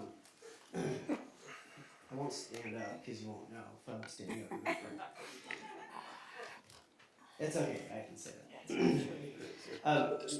What I did is I reached out to as many cities as I could. It was challenging, let's put it that way. And there's no, what I found is there's no apples to apples comparison how each city has their fee in terms of whether it is a straight formula base, or if it's a land base plus formula base, because I think the one that was the highest example was Santa Clarita, and I'm not saying negative against Santa Clarita, but in their case they had both a land portion which was required to be donated to the city in addition to fees. And the more challenging part of that is that it was the staff had the ability to decide whether it was one or both together. And so using the formula you see on the second attachment for Santa Clarita was $19,000. And that's just because I had to take into consideration what the land cost in Santa Clarita would be in comparison to any other city. And then using the other formula portion for it. So as you can see, so Santa Clarita was at the high end of it, extremely high end of it. Lancaster, our neighbor, happened to be at the lower end of it. And it was a straight formula. It's $2,534 for a single family detached unit. And then for a 3-bedroom attached unit, it was $3,534. As compared to our proposed fee structure that we have for tonight, if council took action on it, would be the $8,515 for our single family detached unit versus a 3-bedroom would be at $10,770. Okay, so a very big gap in between. The other 3 cities that I had on there are 4. Redwood City, Rancho Cucamonga, and Riverside. You can see that they were not too far off, but most of them were a little bit higher than the proposed fee that we have tonight. That was, we attempted to look as many as possible to see the comparison. We took a lot of adjustment in making these fee calculations, the estimates at least on these. And based on what I reviewed and staff and we've talked about, I believe the proposed structure that we have with those numbers at the top, I think they're actually very much in line with the market. And that would be our recommendation. Okay. I wanted to talk a little bit about another component on this survey, and that's single-family homes. And the reason I wanted to raise that is there was a time where almost every single-family home was a 5- and 6-bedroom east side primarily, but not restricted to the east side type development, and that may return. I think a home with 5 bedrooms, 6 bedrooms generates a higher demand for park usage than a single-family home with 3-bedroom. It's just the size differential. So I would like us as a council to think that through as well. But I think overall we got a way to go that allows us to develop something that's flexible, that allows us to come back at the general plan and review it again to see how it's working. If it was just the cheapest place, then to think that that's going to spark a housing boom is not reality either. Because quite frankly, it's not happening in the Antelope Valley where you have the cheapest impact fee. So somewhere in between all that is reality. I think we're on the right path here. I like the hybrid just off the top because I think the single family development part of it is something we should be keeping an eye on, because we have big projects like Ritter and Anaverde that if they all came in at 5-bedroom homes, it could overwhelm your park development in that area. Of course, we'd have to correct it at the general plan, but I don't know if those projects will be brought back before the general plan. So there's always this thing is moving. It's a moving target. You know, I think that what you just mentioned about the single family with 5 bedrooms or less I think it gives us an opportunity to see how Santa Clarita is doing with the dedication of the land, maybe for community parks. I think that is something that is worth looking into. That would put some relief in the city's budget and in park maintenance, because those community parks could be part of their LMDs. yeah, the residents will pay for the maintenance, but I think Yeah, that's. I brought that up before, Yeah. that might be the method by which to address this, But, we yeah. got it, but how do we take care of it thing, you know? Yeah, I think there's they're a looking at Santa that. Clarita is one of them. I didn't know that they did it that way. They actually do both. Maybe that's something that we were looking into. And to me, having community parks makes the residents want to come out more. For instance, me, I have to drive to get to Dominic, Missouri, from 65th all the way to 55th. I've done it. I've walked with my kids, but I end up carrying the kids because they're just 4 years old, and I just have to carry them. And at the end, I end up driving there anyway. We're trying to overload that because you got the best kiddie playground in the There you entire go. Antelope Valley there. Yeah, that's a why I go great- there. That's a great. But anyway, that's something that I think is worth looking into, having those community parks. Yeah. And again, now the general plan update, that's the great opportunity for us to do that. I think that's a great scenario, because we know community parks cost more to maintain. Yeah, we want them. Yeah. So I think that's a value we have to figure out as far as the general plan. But that could move this number as well. But there's different components. I think right now our focus has been the multifamily. How do we work with that? How do you stimulate that multifamily that we need so badly? Well, again, if you And keep I know those we're gonna hear scenarios there. Why we should, Yeah. just kind of setting it up. So we're just having a discussion right now on some parameters as a council, and it seems like everybody's had a 2 cents. Anybody have anything else, Laura? I just think we need to take away the obstacles to get these developers and builders into our community, at least on the short term, because we need the housing desperately right now. If we miss the window of opportunity for these places to be built, they will be built, but not here.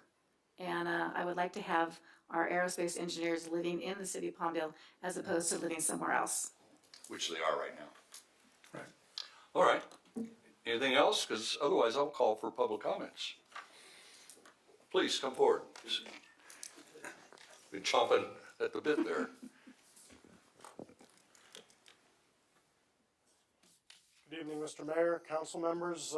My name is Stephen Fine. I'm here from the Epic Companies and also as to the multifamily housing fee discussion, park fee discussion, representing the LA Ventura Building Industry Association.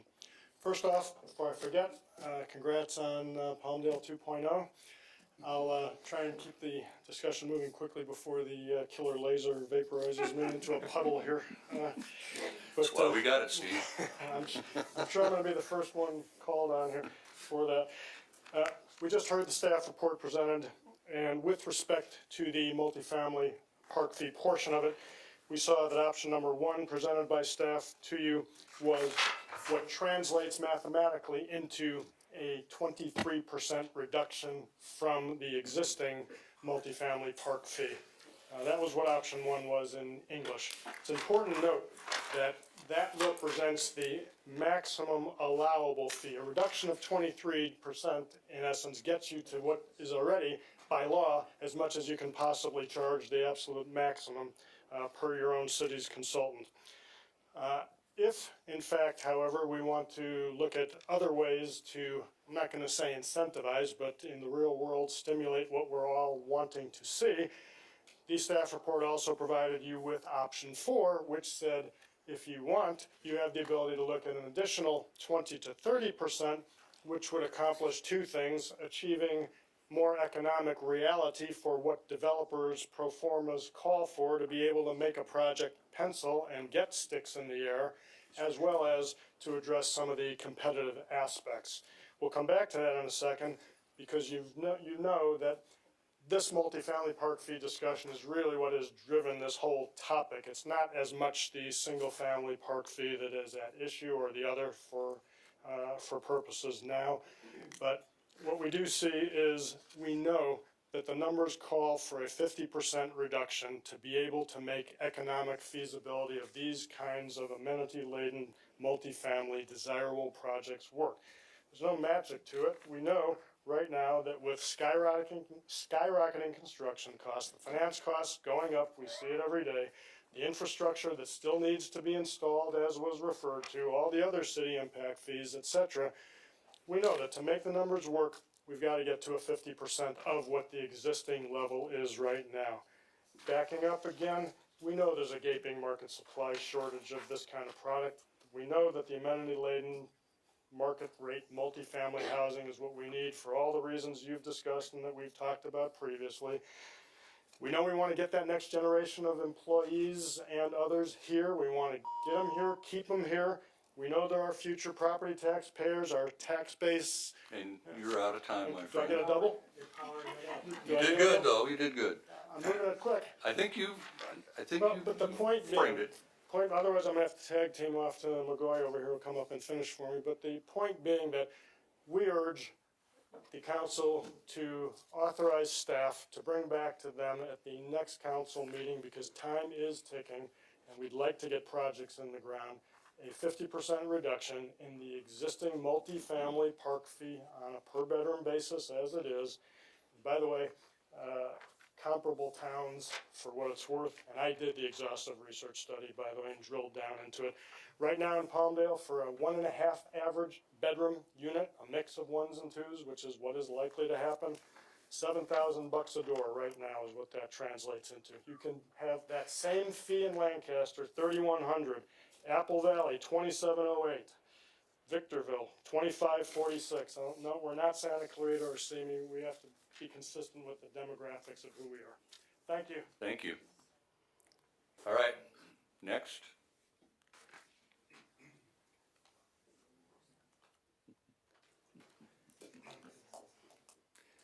Mark McGoy. Mark McGoy, and he's going to finish in less than his 2 minutes of allotted time. Mr. Mayor, members of the City Council, I'm involved in a 20-acre plan development that includes 300 multifamily market-rate apartments in connection with an upscale grocery store that will be pedestrian and vehicular linked. It's located across the street from the Antelope Valley Mall in an area that I think will generate a lot of interest and success on the part of this apartment project. And if we could get this project put together, and we're working very closely with city staff to come up with a plan where the site plan and the development standards are consistent with their desires. It is an amenity-laden apartment complex. And if we're able to get this started and developed, it will bring success to the Antelope Valley and will validate the need and opportunity for additional multifamily in your community. Thank you. I agree. Thank you. Who else would like to speak?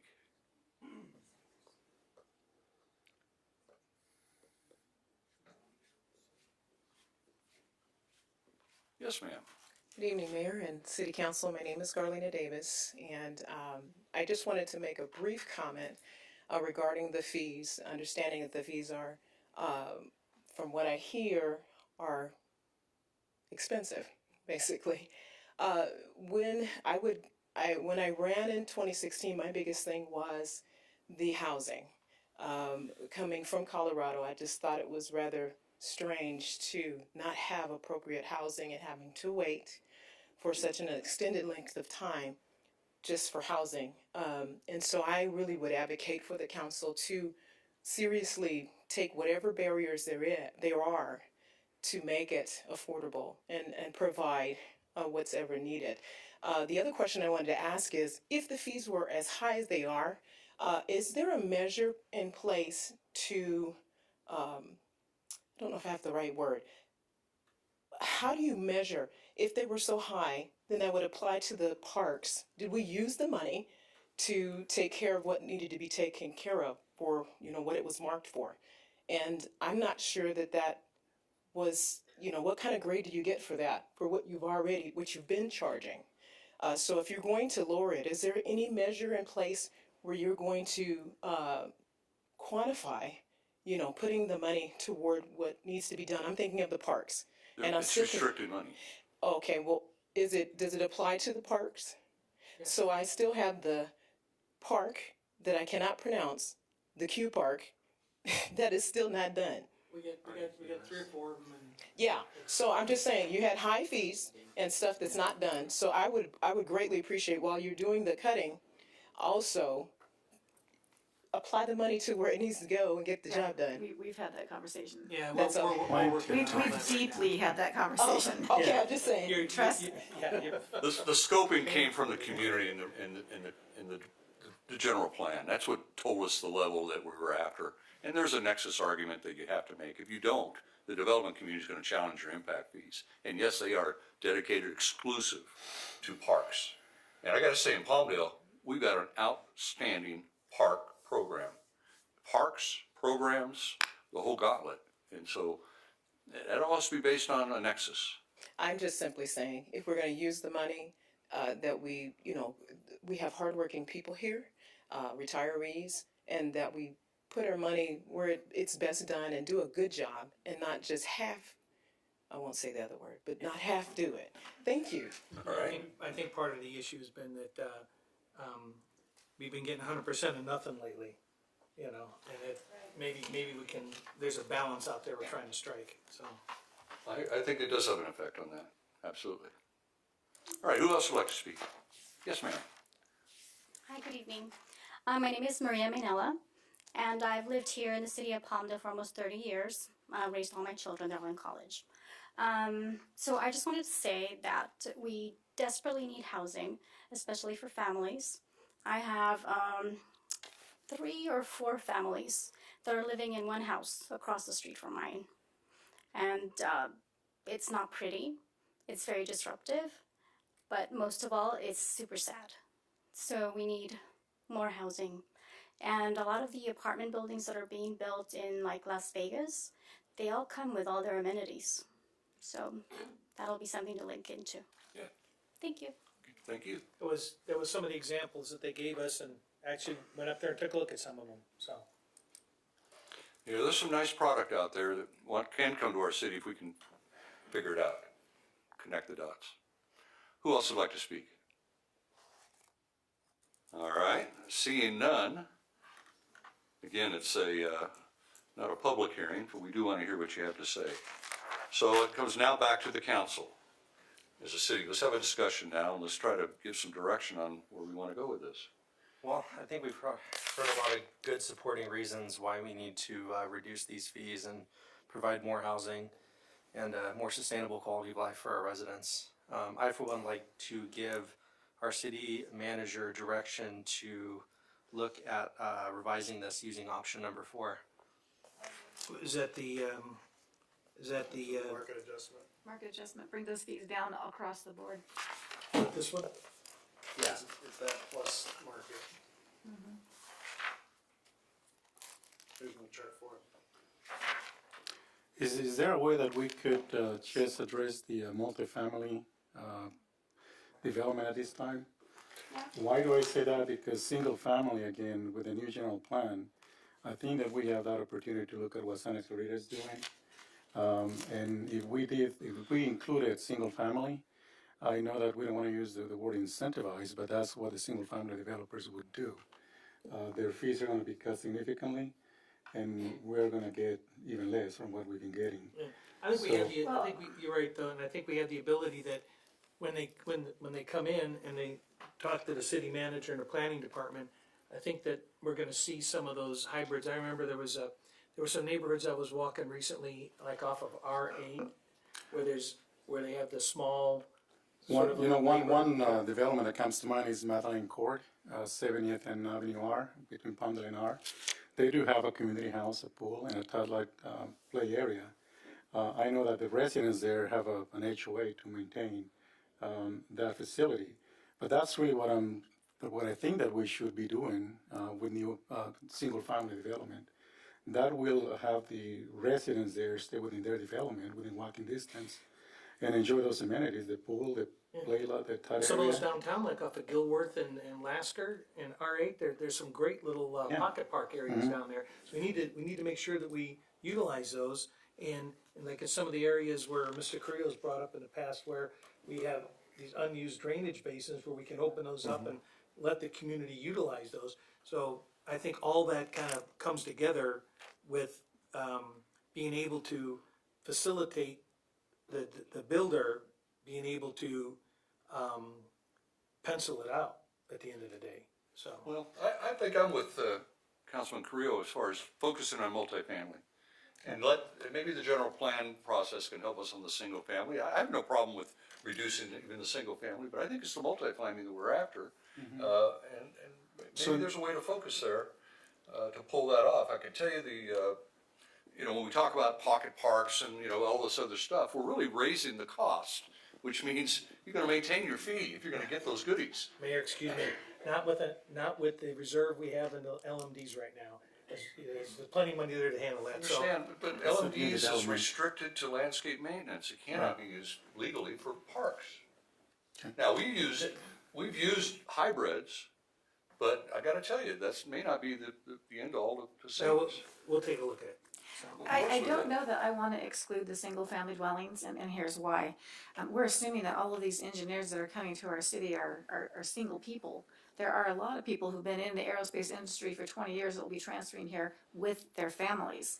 Also, we have the medical facility, we have the Oasis Village that's going to be built and be bringing medical people here with their families. So I don't know that we want to necessarily exclude a strong conversation about the single-family dwellings while we're talking about the multifamily Yeah, dwellings. to that point, there are active tentative maps that are gonna be for single family that could serve the needs for those engineers that you just mentioned. What I'm trying to say is that we should look at this in future development, single family. Yeah. New track maps coming in. There's quite a few maps out there that are still valid. In fact, there's one in the planning commission this Thursday for a time extension. That's, if I'm not mistaken, something like 65 single family lots.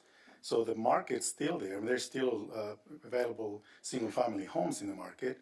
And there are a few maps there that are still valid for new construction of single family. Those will remain the same. So for me, it's looking at what the new development will be once we look at the general plan, multi-family and single family. And if I could interject a little bit, so the reduction, kind of the hybrid that staff is recommending with the change in single family is just a 6% reduction. Once the consultant did their work, it's a 6% reduction below current fees on single family, but a 30% reduction on multifamily. And then if you made an additional adjustment of 20%, you would hit a 50% reduction on a per bedroom basis, which is why we kept it on per bedroom for multifamily or attached.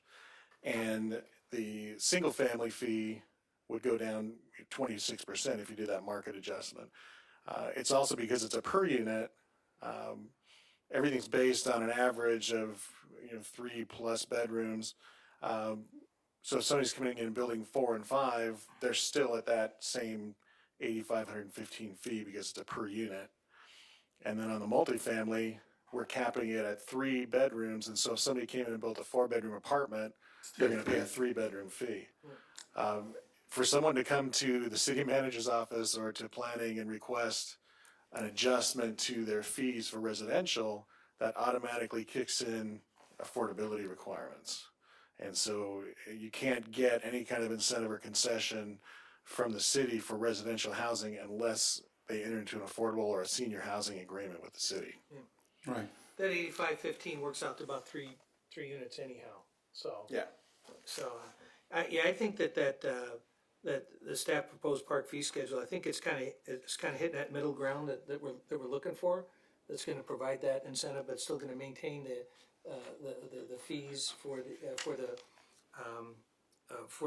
product that's going to put the higher demand on those parks. I just thought of something else, and this may complicate things even more, but maybe planning can Oh, geez. answer this. Density bonus agreements. Well, that's back to the affordability. Yeah, that requires That requires affordability. affordability, okay. Right. Okay. Well, I would bring up a scenario as far as, so we get the amenity-laden multifamily development we want, and this fee schedule helps do that. What about the multifamily development that has no amenities or minimal amenities? How is this going to stimulate them to do something different?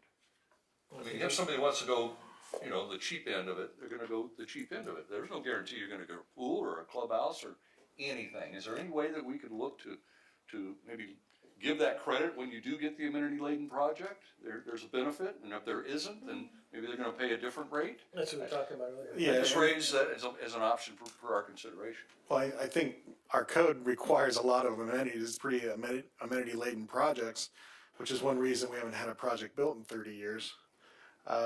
So it's actually take a look at our code and see what do we really need and then get really specific on the kind of amenities we're looking for. And then we can decide later on if we want to give additional credit for that. We started down that road with this report, but because our code's kind of vague on all the amenities, what counts, what wouldn't count, what's beyond what we're requiring, we couldn't figure out how to lay that out in a simple fashion to get where we needed to go. So what this does is give a minor reduction for single family, a pretty significant reduction for multifamily, and then if we want to adjust it to market, then we're getting close to a 25% or so range for single family, reduction in current park fees, and a 50% reduction in multifamily. So if we were to strike a motion for consideration, I might want to say, I agree with the market rate application to multifamily, but I don't agree with it for the single-family homes. You do that. Well, I think one of the scenarios you've got here that we're looking at is, it also avoids this takes the, what do you want to call that other room game out of the game. But they'll still do that for schools. Because, yeah, and I've got the bonus room Yes, and I've got too. the den, So, what is it? Then you turn around and look later and then the brokers put down it's a 5-bedroom house, Is it really a 5-bedroom house, So, I think that, this takes that game out of it and gets us what I think we're looking for here. And also, again, provides that relief there. So, I like the staff proposed, park fee structure. I think that's hitting it. And I think that if it's not hitting it, I think we have the ability to come back and dial it in if the numbers just aren't working out. I mean, we're hearing from some of these guys who are saying, well, take it down lower. I'd love to jack it up some more. I know that it's difficult to give credit for the complexes that have amenities. But I think that we could actually, I know it's more work for staff, but why couldn't we have like just a baseline, like if you've got a pool, you One get from column A, two from column B. 0.5% reduction. If you've got a gym, if you've got a community room, just lay out like 5 to 10 things and then give them credit for those amenities in their fees. And at the same time, we still have to provide level of service in our existing parks. How are you gonna pay for that? So the impact goes beyond just the building. But I would go back to my original motion, which was seconded by Councilman Carrillo, that we focus on the multifamily, the market rate alternative, have staff grind that out, and take the staff recommendation on the single family. And Well, the other problem here though is that if you take a look at these mobile homes right here, you take the average 3-bedroom mobile home, that's half the price of a mobile home that you're adding onto that. So I think the staff has taken that into consideration, that we're probably getting that 85-15 to begin with on the single families, because again, it's a bonus room or it's a den. We're not gonna call it a bedroom. Yes, do you live in a mobile home though? Do you Ma'am, live in a mobile home? ma'am, please don't. What we don't wanna do here is, we don't wanna penalize the way this is structured right now.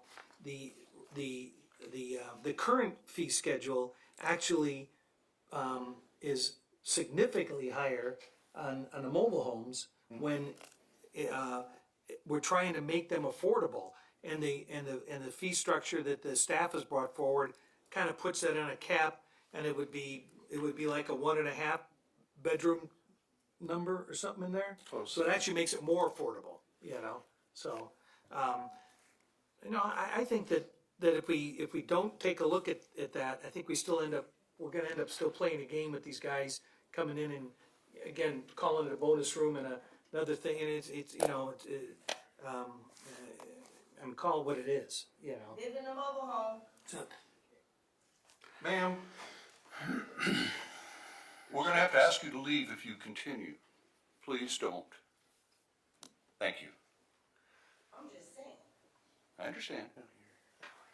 So what is the motion that we have on the table right now? Is that the motion? We we're have a gonna move motion forward to? on the table. There was a ma'am. motion. Option 4 with Councilmember Bishop, but that was canceled because there was no second. Now we have council to make a motion. Well, I made a motion on the multifamily, What happened? give it staff direction to look at the market analysis to come up with a formula that's even more incentivized. But I wanna make sure that we're getting the amenities. If you're getting the amenities, then it weighs itself out. And I would apply the staff recommendation for the single family. That was my motion. How did this motion get killed? I guess my motion doesn't matter. No, what happened was we can go back to your motion. You did make a motion. I was did. trying to, and there was no second on it. Because the discussion kept going, yeah. So someone can make a second now?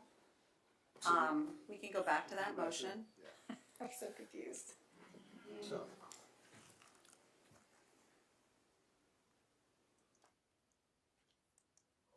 which motion are we now considering? We're on Austin Bishop's motion.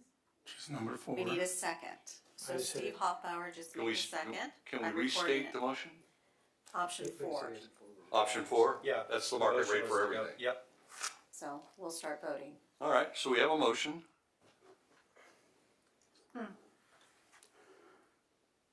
So that motion is for a market rate for everything, including single family? The 20% reduction, I believe Austin said.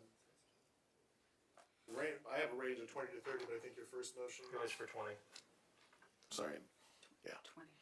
So we're leaving the single family as, That's, the current motion is option 4, which is option 1 with an additional 20% reduction for both single family, attached and mobile home. So 20% beyond what the staff recommendation is in option 1.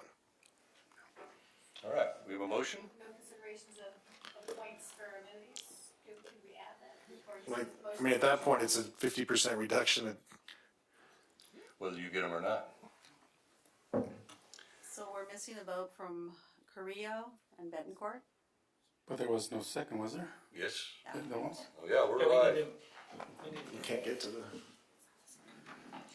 Okay, oh, there you go. 2 no votes, 3 yes votes. No votes are myself, the mayor, and Councilman Carrillo. Okay. There you go, you got direction. So option 4. Option Option 4 4. with the 20% market reduction. Well, it's So- actually 30 plus 20. Well, let's see. We'll what do the all- math later, I'll help you Yeah, out. what all the math works out to and see what happens here, so. That leaves single family open. All right. So, at this point, we're gonna join the housing authority. We have to call that to order. Mayor, there's an urgency item that is going to be added. 10-3 and 4 weeks. Okay, let's hear the urgency item 10.3. Yeah, it makes sense. Mayor Ledford, members of the council, staff is asking that the council add a proposed urgency item to discuss moving the regular city council meeting for December from December 4th to December 11th. The reason why this is an urgency item, and council has to make 2 findings to add it to the agenda, which would be, this will be 10.3, and then the actual item will be 10.4, is that the county recorder's office notified the city clerk that it tentatively will have results of the 2018 general election on November 30th, and those results go to the Board of Supervisors on December 4th. That's not guaranteed, it's not certain, and the county has until December 7th by state law to certify everything. We're asking council to add the item to tonight's agenda so that the council can discuss moving the meeting. And that requires a 2/3 vote, which is essentially 4 council members. But the council has to make 2 findings, that this matter came to the attention of the city after the posting of the agenda, and my understanding it was just within the last few days. And the agenda was posted last week. And that there's a need for action before the next meeting. Obviously, we can't continue the meeting unless we take action tonight, so.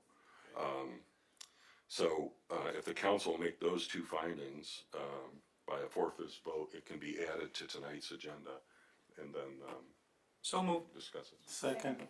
We have a motion, we have a second, we have 2 seconds. Discussion?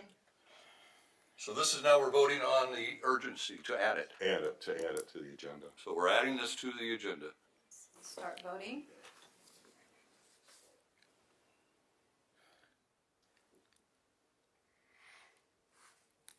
Gotta get some of that music in the background for this thing. All right, it passes 5 yes votes. Now we're going to hear the item, correct? Right, and basically, the reason that we would like to move the council meeting is to make sure that we have the results certified by the county. They go to the city clerk, she has time to prepare the motion or the resolutions, and council can consider it and vote on it. And we're sure that that will happen before just the posting of the agenda for the if the meeting is moved to December 13th. So any, Motion to questions? move, can we make a motion or not? Motion to move the December 4th to December 11th. Second. Got a motion second. Any other discussion on this item? Let's now vote. Start voting? It passes with 5 yes votes as well. Okay, Thank you. now we need to bring the Housing Authority and call it to order.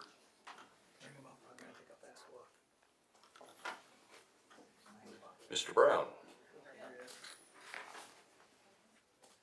Where's he gonna sit? Here, yeah.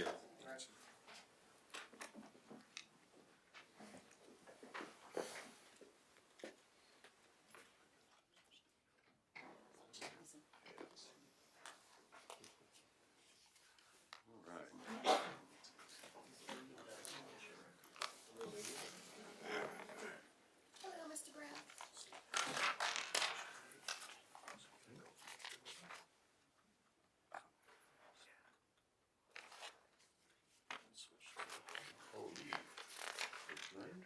Leave this. Now we're gonna join.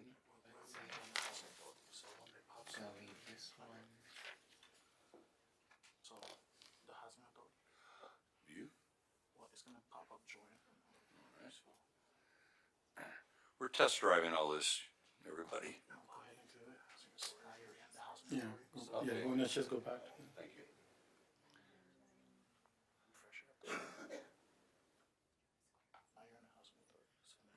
Okay, we ready?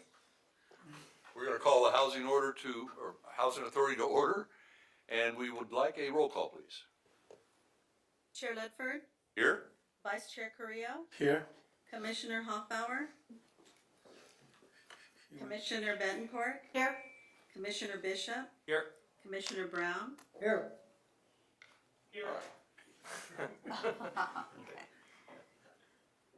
Okay, we have a quorum. We have a quorum. Let's now go to item 3. This is a consent calendar. Again, this is an opportunity for the public to weigh in on the consent calendar. If you'd like to comment on the consent calendar, this would be your opportunity. If you'd like us to pull an item for discussion, anybody wish to do so? All right, seeing none. Let's go to the consent calendar. Everybody have a chance to review? Move to approve. Second. We have a motion and a second to approve. Any discussion? We're going to call for the question. There it is.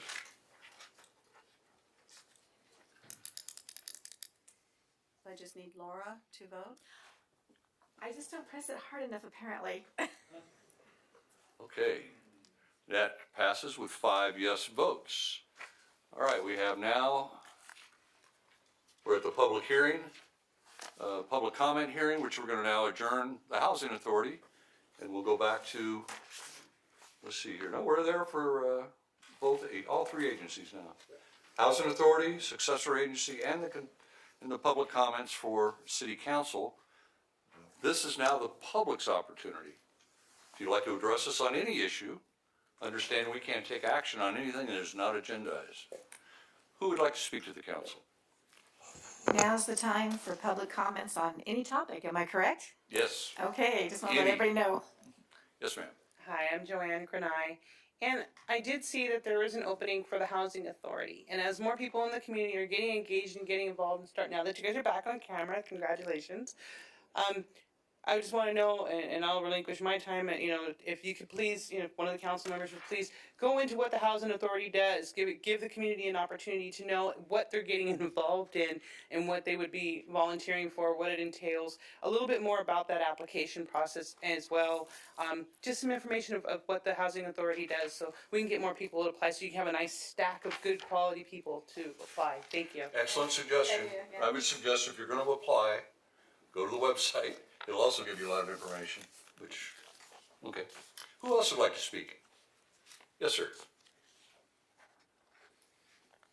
Good evening, everyone. My name is Joseph Paricio. I am already serving my community as a member of the Cannabis Committee. I'm actually interested in serving as a councilman for District 2. I live and work in Palmdale and am very active with Palmdale residents. My values are safety first, education, jobs, and increased quality of life for residents. I'm educated and knowledgeable on what is going on in our city. I hope when it's time that you would consider me as a councilman for this district. I'm ready, willing, and able to serve my community. Thank you for your time. Okay, 2 years, it'll be up. All right, who else would like to speak? Microphone? Where's his mic? Oh, it's my mic now. I'm gonna put Barry on there. We're gonna put your name on it, Barry. We'll have a mic there for you, Barry, but for now we have to bring you They one. did, they scratched my name in there. This is about our, Your name. oh, yes, I forgot. My name is Barry Sievers. This subject is the, paving of our roads. Our last commission, we had a meeting. Workshop. We had a workshop. Workshop. And there was two gentlemen here talking about the cost and, where we should put the pavement down. I really have a question about those guys, because I asked them a question then, did anybody take core samples of the, streets? They didn't understand that the streets in Palmdale move. And we cannot use the, asphalt that they wanna put down. They told us they couldn't get the rubberized anymore. There are 3 companies in Bakersfield that sell it. That's not true. They use a polymer in the east because the ground does not move. It can handle a stagnant ground. Here, it moves all the time, and in 5-10 years, we're gonna have the same condition roads as we have now. I think that we need to look into that closer for the money that we're gonna spend for that, but let's get the engineering down pat. And they didn't show anything there that they did any kind of real engineering on what materials to use and what is the status of the ground. I mean, you can look at right here at our library and see the pavement out there. They've slurried over that. They've did a lot of stuff to it, and it moved, and it's in bad shape again. Same with our parking lot back here. It's no different than our streets. So that's what I would just like to see is more thought put into that before we spend a huge amount of money. I'm not saying those are bad guys. I just don't think they went far enough to check things out. Okay. Okay. Well, thank you. All right, take his mic away. Never to give him back to me. All right, who else would like to speak? Any item? All right, thank you. Then we're gonna now go to, Did you want to speak? Come on up. You've been waiting this whole time. Yeah, y'all didn't let me speak earlier. I'm speaking now. Far as the roads, could I have your name, please? my name Danielle Clark. Thank you. Far as the roads, you guys been doing a good job. You guys been doing all the roads in Palmdale, and I can't speak about Lancaster. But far as when I'm talking about, I'm gonna talk about weed.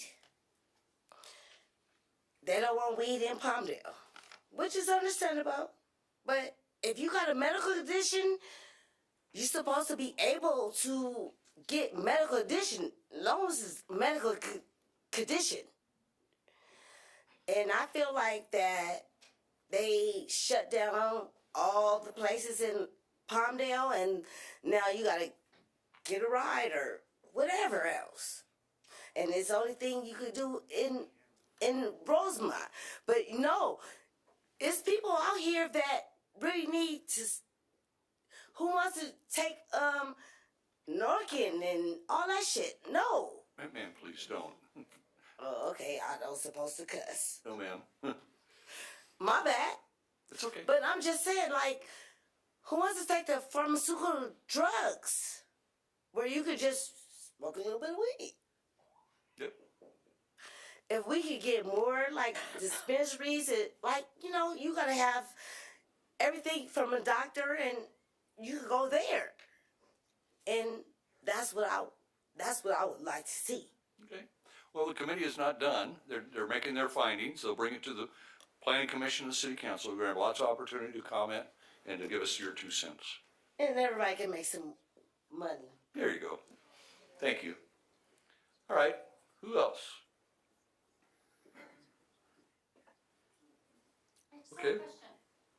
I just need you to come forward and give us your name, please. Maria Mainella again. Originally, when you were going to start the conversation about the cannabis coming into our valley, you asked me to be a part of that cannabis work group, but I never heard anything from anyone. So I heard that somebody dropped out recently, and so if there's a spot available, I would like to fill it. Because what we're selling now, it's not what we used to sell in the 70s or the 90s. So just good information. So, very good. Thank you. Thank you. And those are public meetings, so when they are held, the public is encouraged to come also. When are they? They're published on the city website, so you just gotta go to the website and look at under meetings, and I'll tell you when all the city meetings are at. So it's we try to schedule them based on availability of the majority of the members. So it's not a fixed particular date because we got so many different community members in there, so. And as well as the facilitators schedule. All right. Anybody else? Okay. Then, with that, we are now at informational reports. Actually, we have a successor agency agenda. You know, you're right. Thank you. All right, we're at item 12. Successor agency. First item in the agenda is, we'll call it to order. Do we need to do a roll call again? We already did all that, right? All right. So with that, we're at the consent calendar.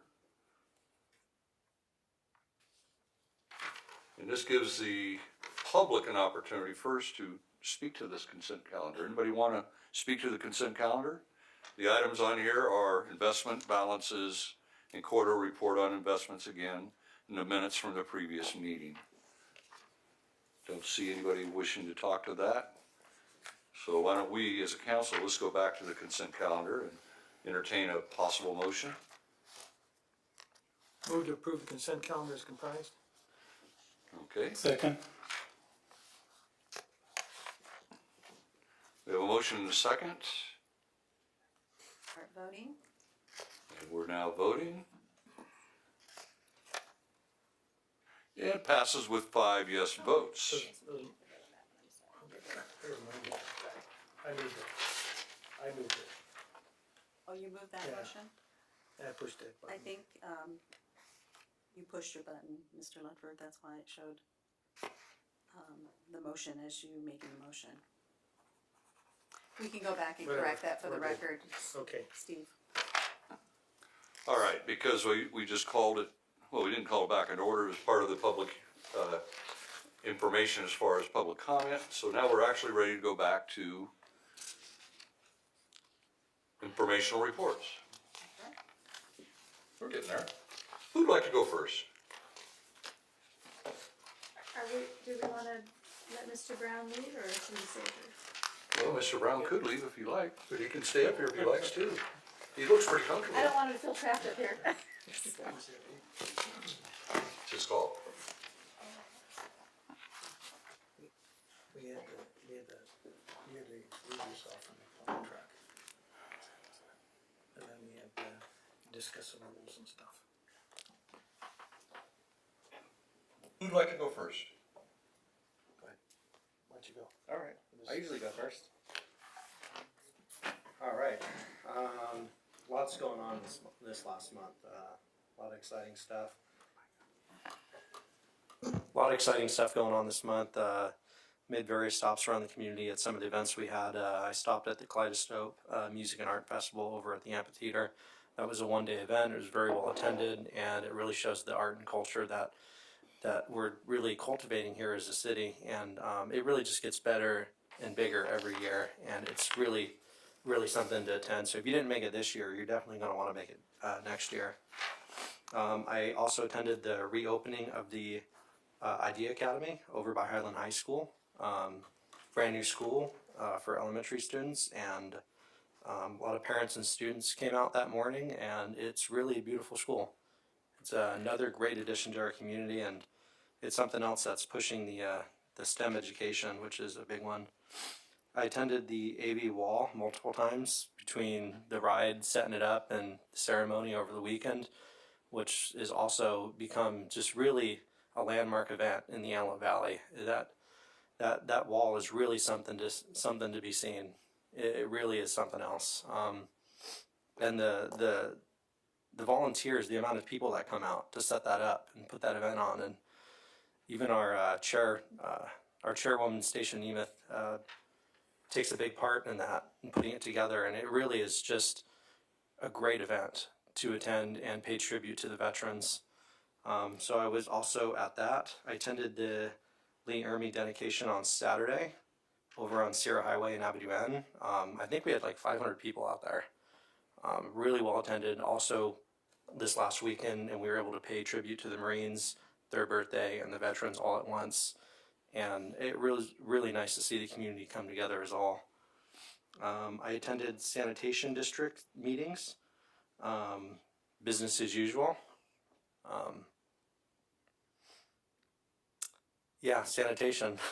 We're cleaning up the water and doing what we can to keep the rates competitive. And we also, in our Palmdale sanitation, we renewed our lease, and we saved a bit of money over the course of the new lease we made an agreement with.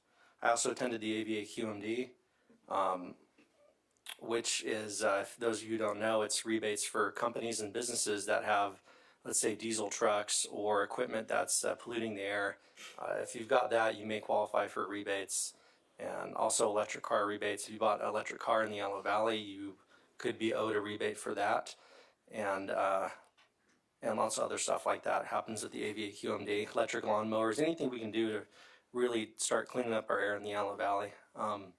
It's really important that we have the cleanest air possible, seeing how we're kind of close to LA, and sometimes depending on the wind we get not so clean air sometimes. So what we do at that AVA QMD is really important to the quality of life for our residents.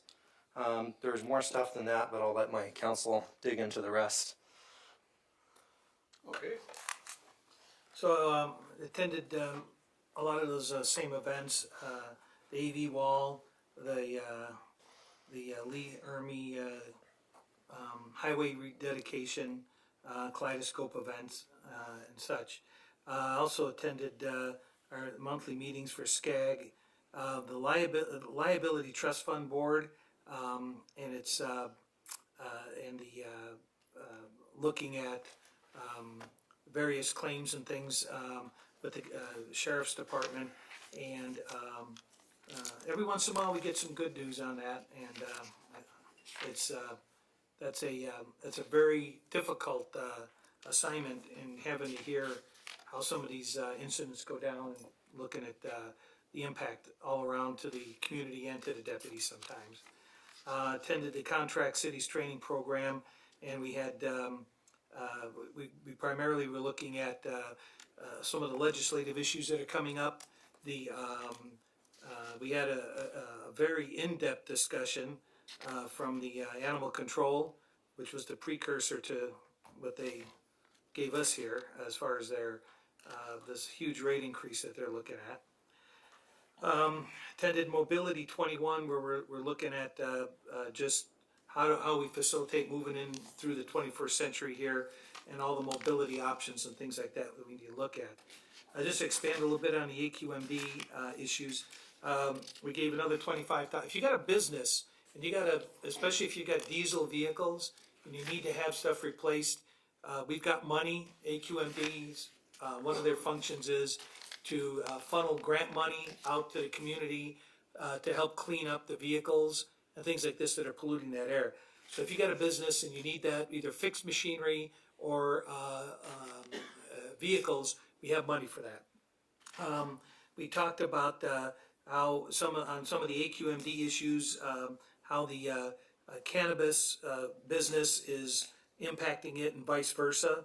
We got a legislative update, and we're working on getting these purple air units. They're about the size of your coffee cup, and they're Wi-Fi connected. It's pretty cool. If you look that up online, you can watch what the air quality is around the valley. And we've got them at the different schools right now, school headquarters, and we were trying to figure out where to put the last one. Do we put it at a particular school or what? And we decided to put it out at the Painted Turtle. We have some very fragile kids out there, and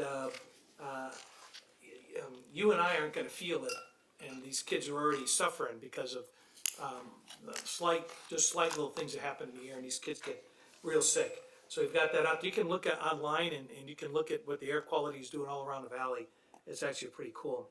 At the AVTA, we're moving forward with commuter services out to Edwards Air Force Base and Mojave, working on the driver clearances and things like that. I think we put out for inquiries on that, interest, and we figured we were going to get 300 or 400. I think we got 700 who want to go out to Edwards. So that's moving forward. And then we're also working on the Plant 42, but there's a different security level out there. So we got a few challenges we're working through on the Plant 42. But if you work at any one of those facilities, we're going to be able to facilitate the carpooling through our commuter buses going out there. And a lot of other little community events and things like that have gone on. And I'm sure some of you guys will recap those. Okay. So I attended the Contract Cities Association, something that you forgot to mention, Mr. Bauer. I get that. Yeah, we attended that, and there was a lot of focus on the increasing costs for sheriff contracts. They gave comparing numbers between Ventura, LA County, and Riverside, I believe. And LA County, as far as I remember, is the highest. There's still an effort in trying to find a solution to that, but that's not going to be easy to do. Cost of sheriff contracts keep increasing. Also attended the investment committee meeting with the mayor. The El Festival de la Raza right outside on Poncetlan Square, something that Salva put together, a very nice festival. And attended also the ABTA board meeting, something that Councilmember Bauer mentioned. Still working on getting service to some areas. I also attended the Antler Valley Hispanic Chamber luncheon. And the R. Lee Emery sign dedication, very nice dedication, very impressive what the fire trucks can do on a huge flag. I believe there were about 500 people or so, and very nice event, nice dedication. And that's what I did. I'll go next. Let's see, let's start with, I attended the workshop where I had my meltdown over the cost increases with animal control. And we also talked about road paving. Yeah, that was a tough workshop for me. I met with some of our constituents here in the city. I attended the Sheriff's Department trunk or treat that they had over there by the Boys and Girls Club. Wow. Oh, I must have missed you. Huh? I must have missed you. Oh, yeah. Well, actually, I worked that day, so I walked down on my lunch break. It was close enough for me to walk to. That was I saw the huge. captain out there and some other people from my station. Big turnout on that. It was a great turnout. Yeah.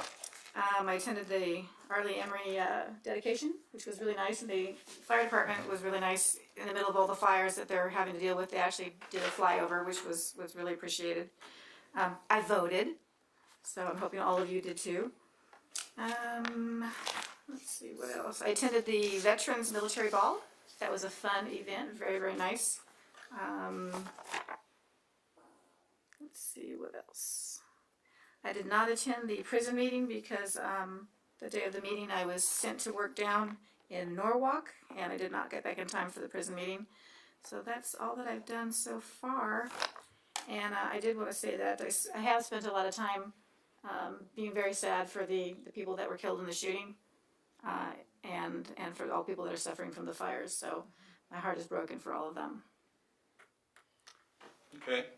For me, I went to, we had a emergency prep training here at the city staff level. I went to that, and we really have a resurgence as far as emergency preparedness, and we have a dedicated employee now for this. And so now we are kind of reinventing our emergency response at maybe a more comprehensive level than ever. So anyway, good stuff. Also went out to lunch out at Vince's Pizza and Pasta, and you might say, okay, big deal. Well, Tina and Tom at Vince's Pizza and Pasta, a really integral part of our community, have decided to retire. And they sold their business. So now it's Vince's Pizza and Grill, I believe is the name of it, but it's the same great place to go for pizza or pasta. And I just wanted to kind of recognize them as, we should recognize their efforts next time they're back in town. They've done a lot of charity work. They have, and they're a great part of our community. So anyway, good luck with them. Went out to, I was going to say soccer, my granddaughter's soccer game. It's on there. Went out to a barbecue at Dominic Massari, just meeting with residents. It was good. Again, just staying connected. We did the Palmdale ribbon cutting for Veterans Unity. It's an apartment complex over by 5th Street East. More veteran apartments are coming. We have had a conference call with Ritter Ranch. They just wanted to ask me what the mayor's perception of Ritter Ranch and the status in the community, if it's something we're welcoming. And I told them, I said, up to now we have, and we expect the quality project to be well received in our city. So they are, I think, serious about moving forward like Anna Birdie. We're going to see a real focus out there, and it's going to provide, I think, a good opportunity for single-family homes. Went to, I spoke with Keller Williams and did kind of a state of the city for them. And the real estate community really needs to get our details of our economic development. So this is really Curtis, and I know Jim probably, I'm sure knows this, and Mark. That's an area we need to be keeping them up to speed as far as activity going on in the city. I found they were very hungry for information. They want to know what's happening and what the trends are in our community. Kaleidoscope, awesome event.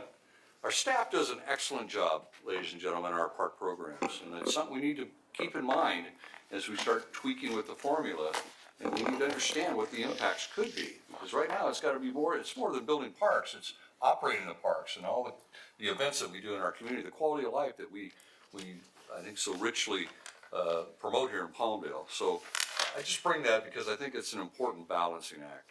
So and I'm sure we're going to do fine. I went to a Young Marines recruit graduation, and our Young Marines stood tall and like the Devil Pups. They are a great youth organization for, good foundation for our kids. So I went to that graduation. It was fabulous.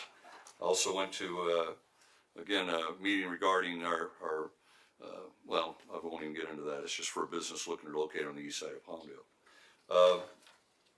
So we have, I went up to Bakersfield for a high-speed rail hearing, and the segments are looking at our city now, connecting Bakersfield to Palmdale, Palmdale to LA, and we talk about things like Oasis being a connector, a lure for people to come outside of our community, to come to Palmdale. The Oasis is one of those, and people will ride a high-speed train either from LA or Las Vegas to come utilize those services. So it's a great extender of our reach as a city. So anyway, that was an interesting meeting.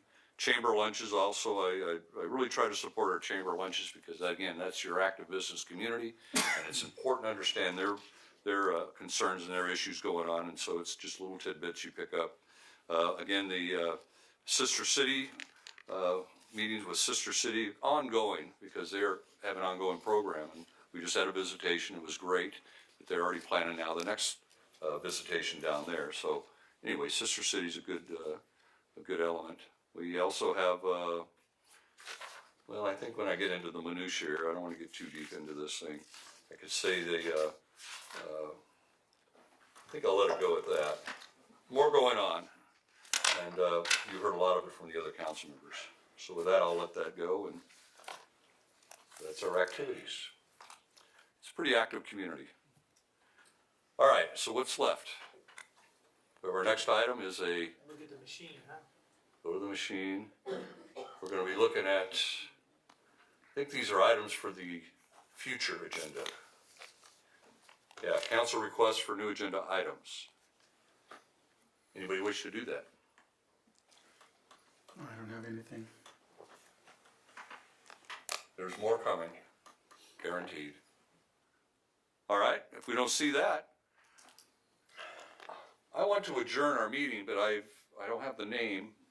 Mr. Pertee, maybe you can help us with the name. We lost a Emily Phillips. sibling of one of our employees in a tragic auto accident. And the name again? Emily Phillips, she was 17 years old. Yeah, Emily Phillips, 17 years old. We lost her, sibling of one of our staff members. We're going to adjourn our meeting in her honor. I'd also like to ask that we adjourn, and I don't know if we did this previously, in memory of Mike Dispenza, who we lost this Absolutely. past month. The victims of the borderline Yeah. shooting incident, and the Paradise and Woolsey fire victims. Thank you. All right, we're adjourned. Thank you. To December 13th. Yes. To December 13th. Well, we survived the machine. I got lost, maybe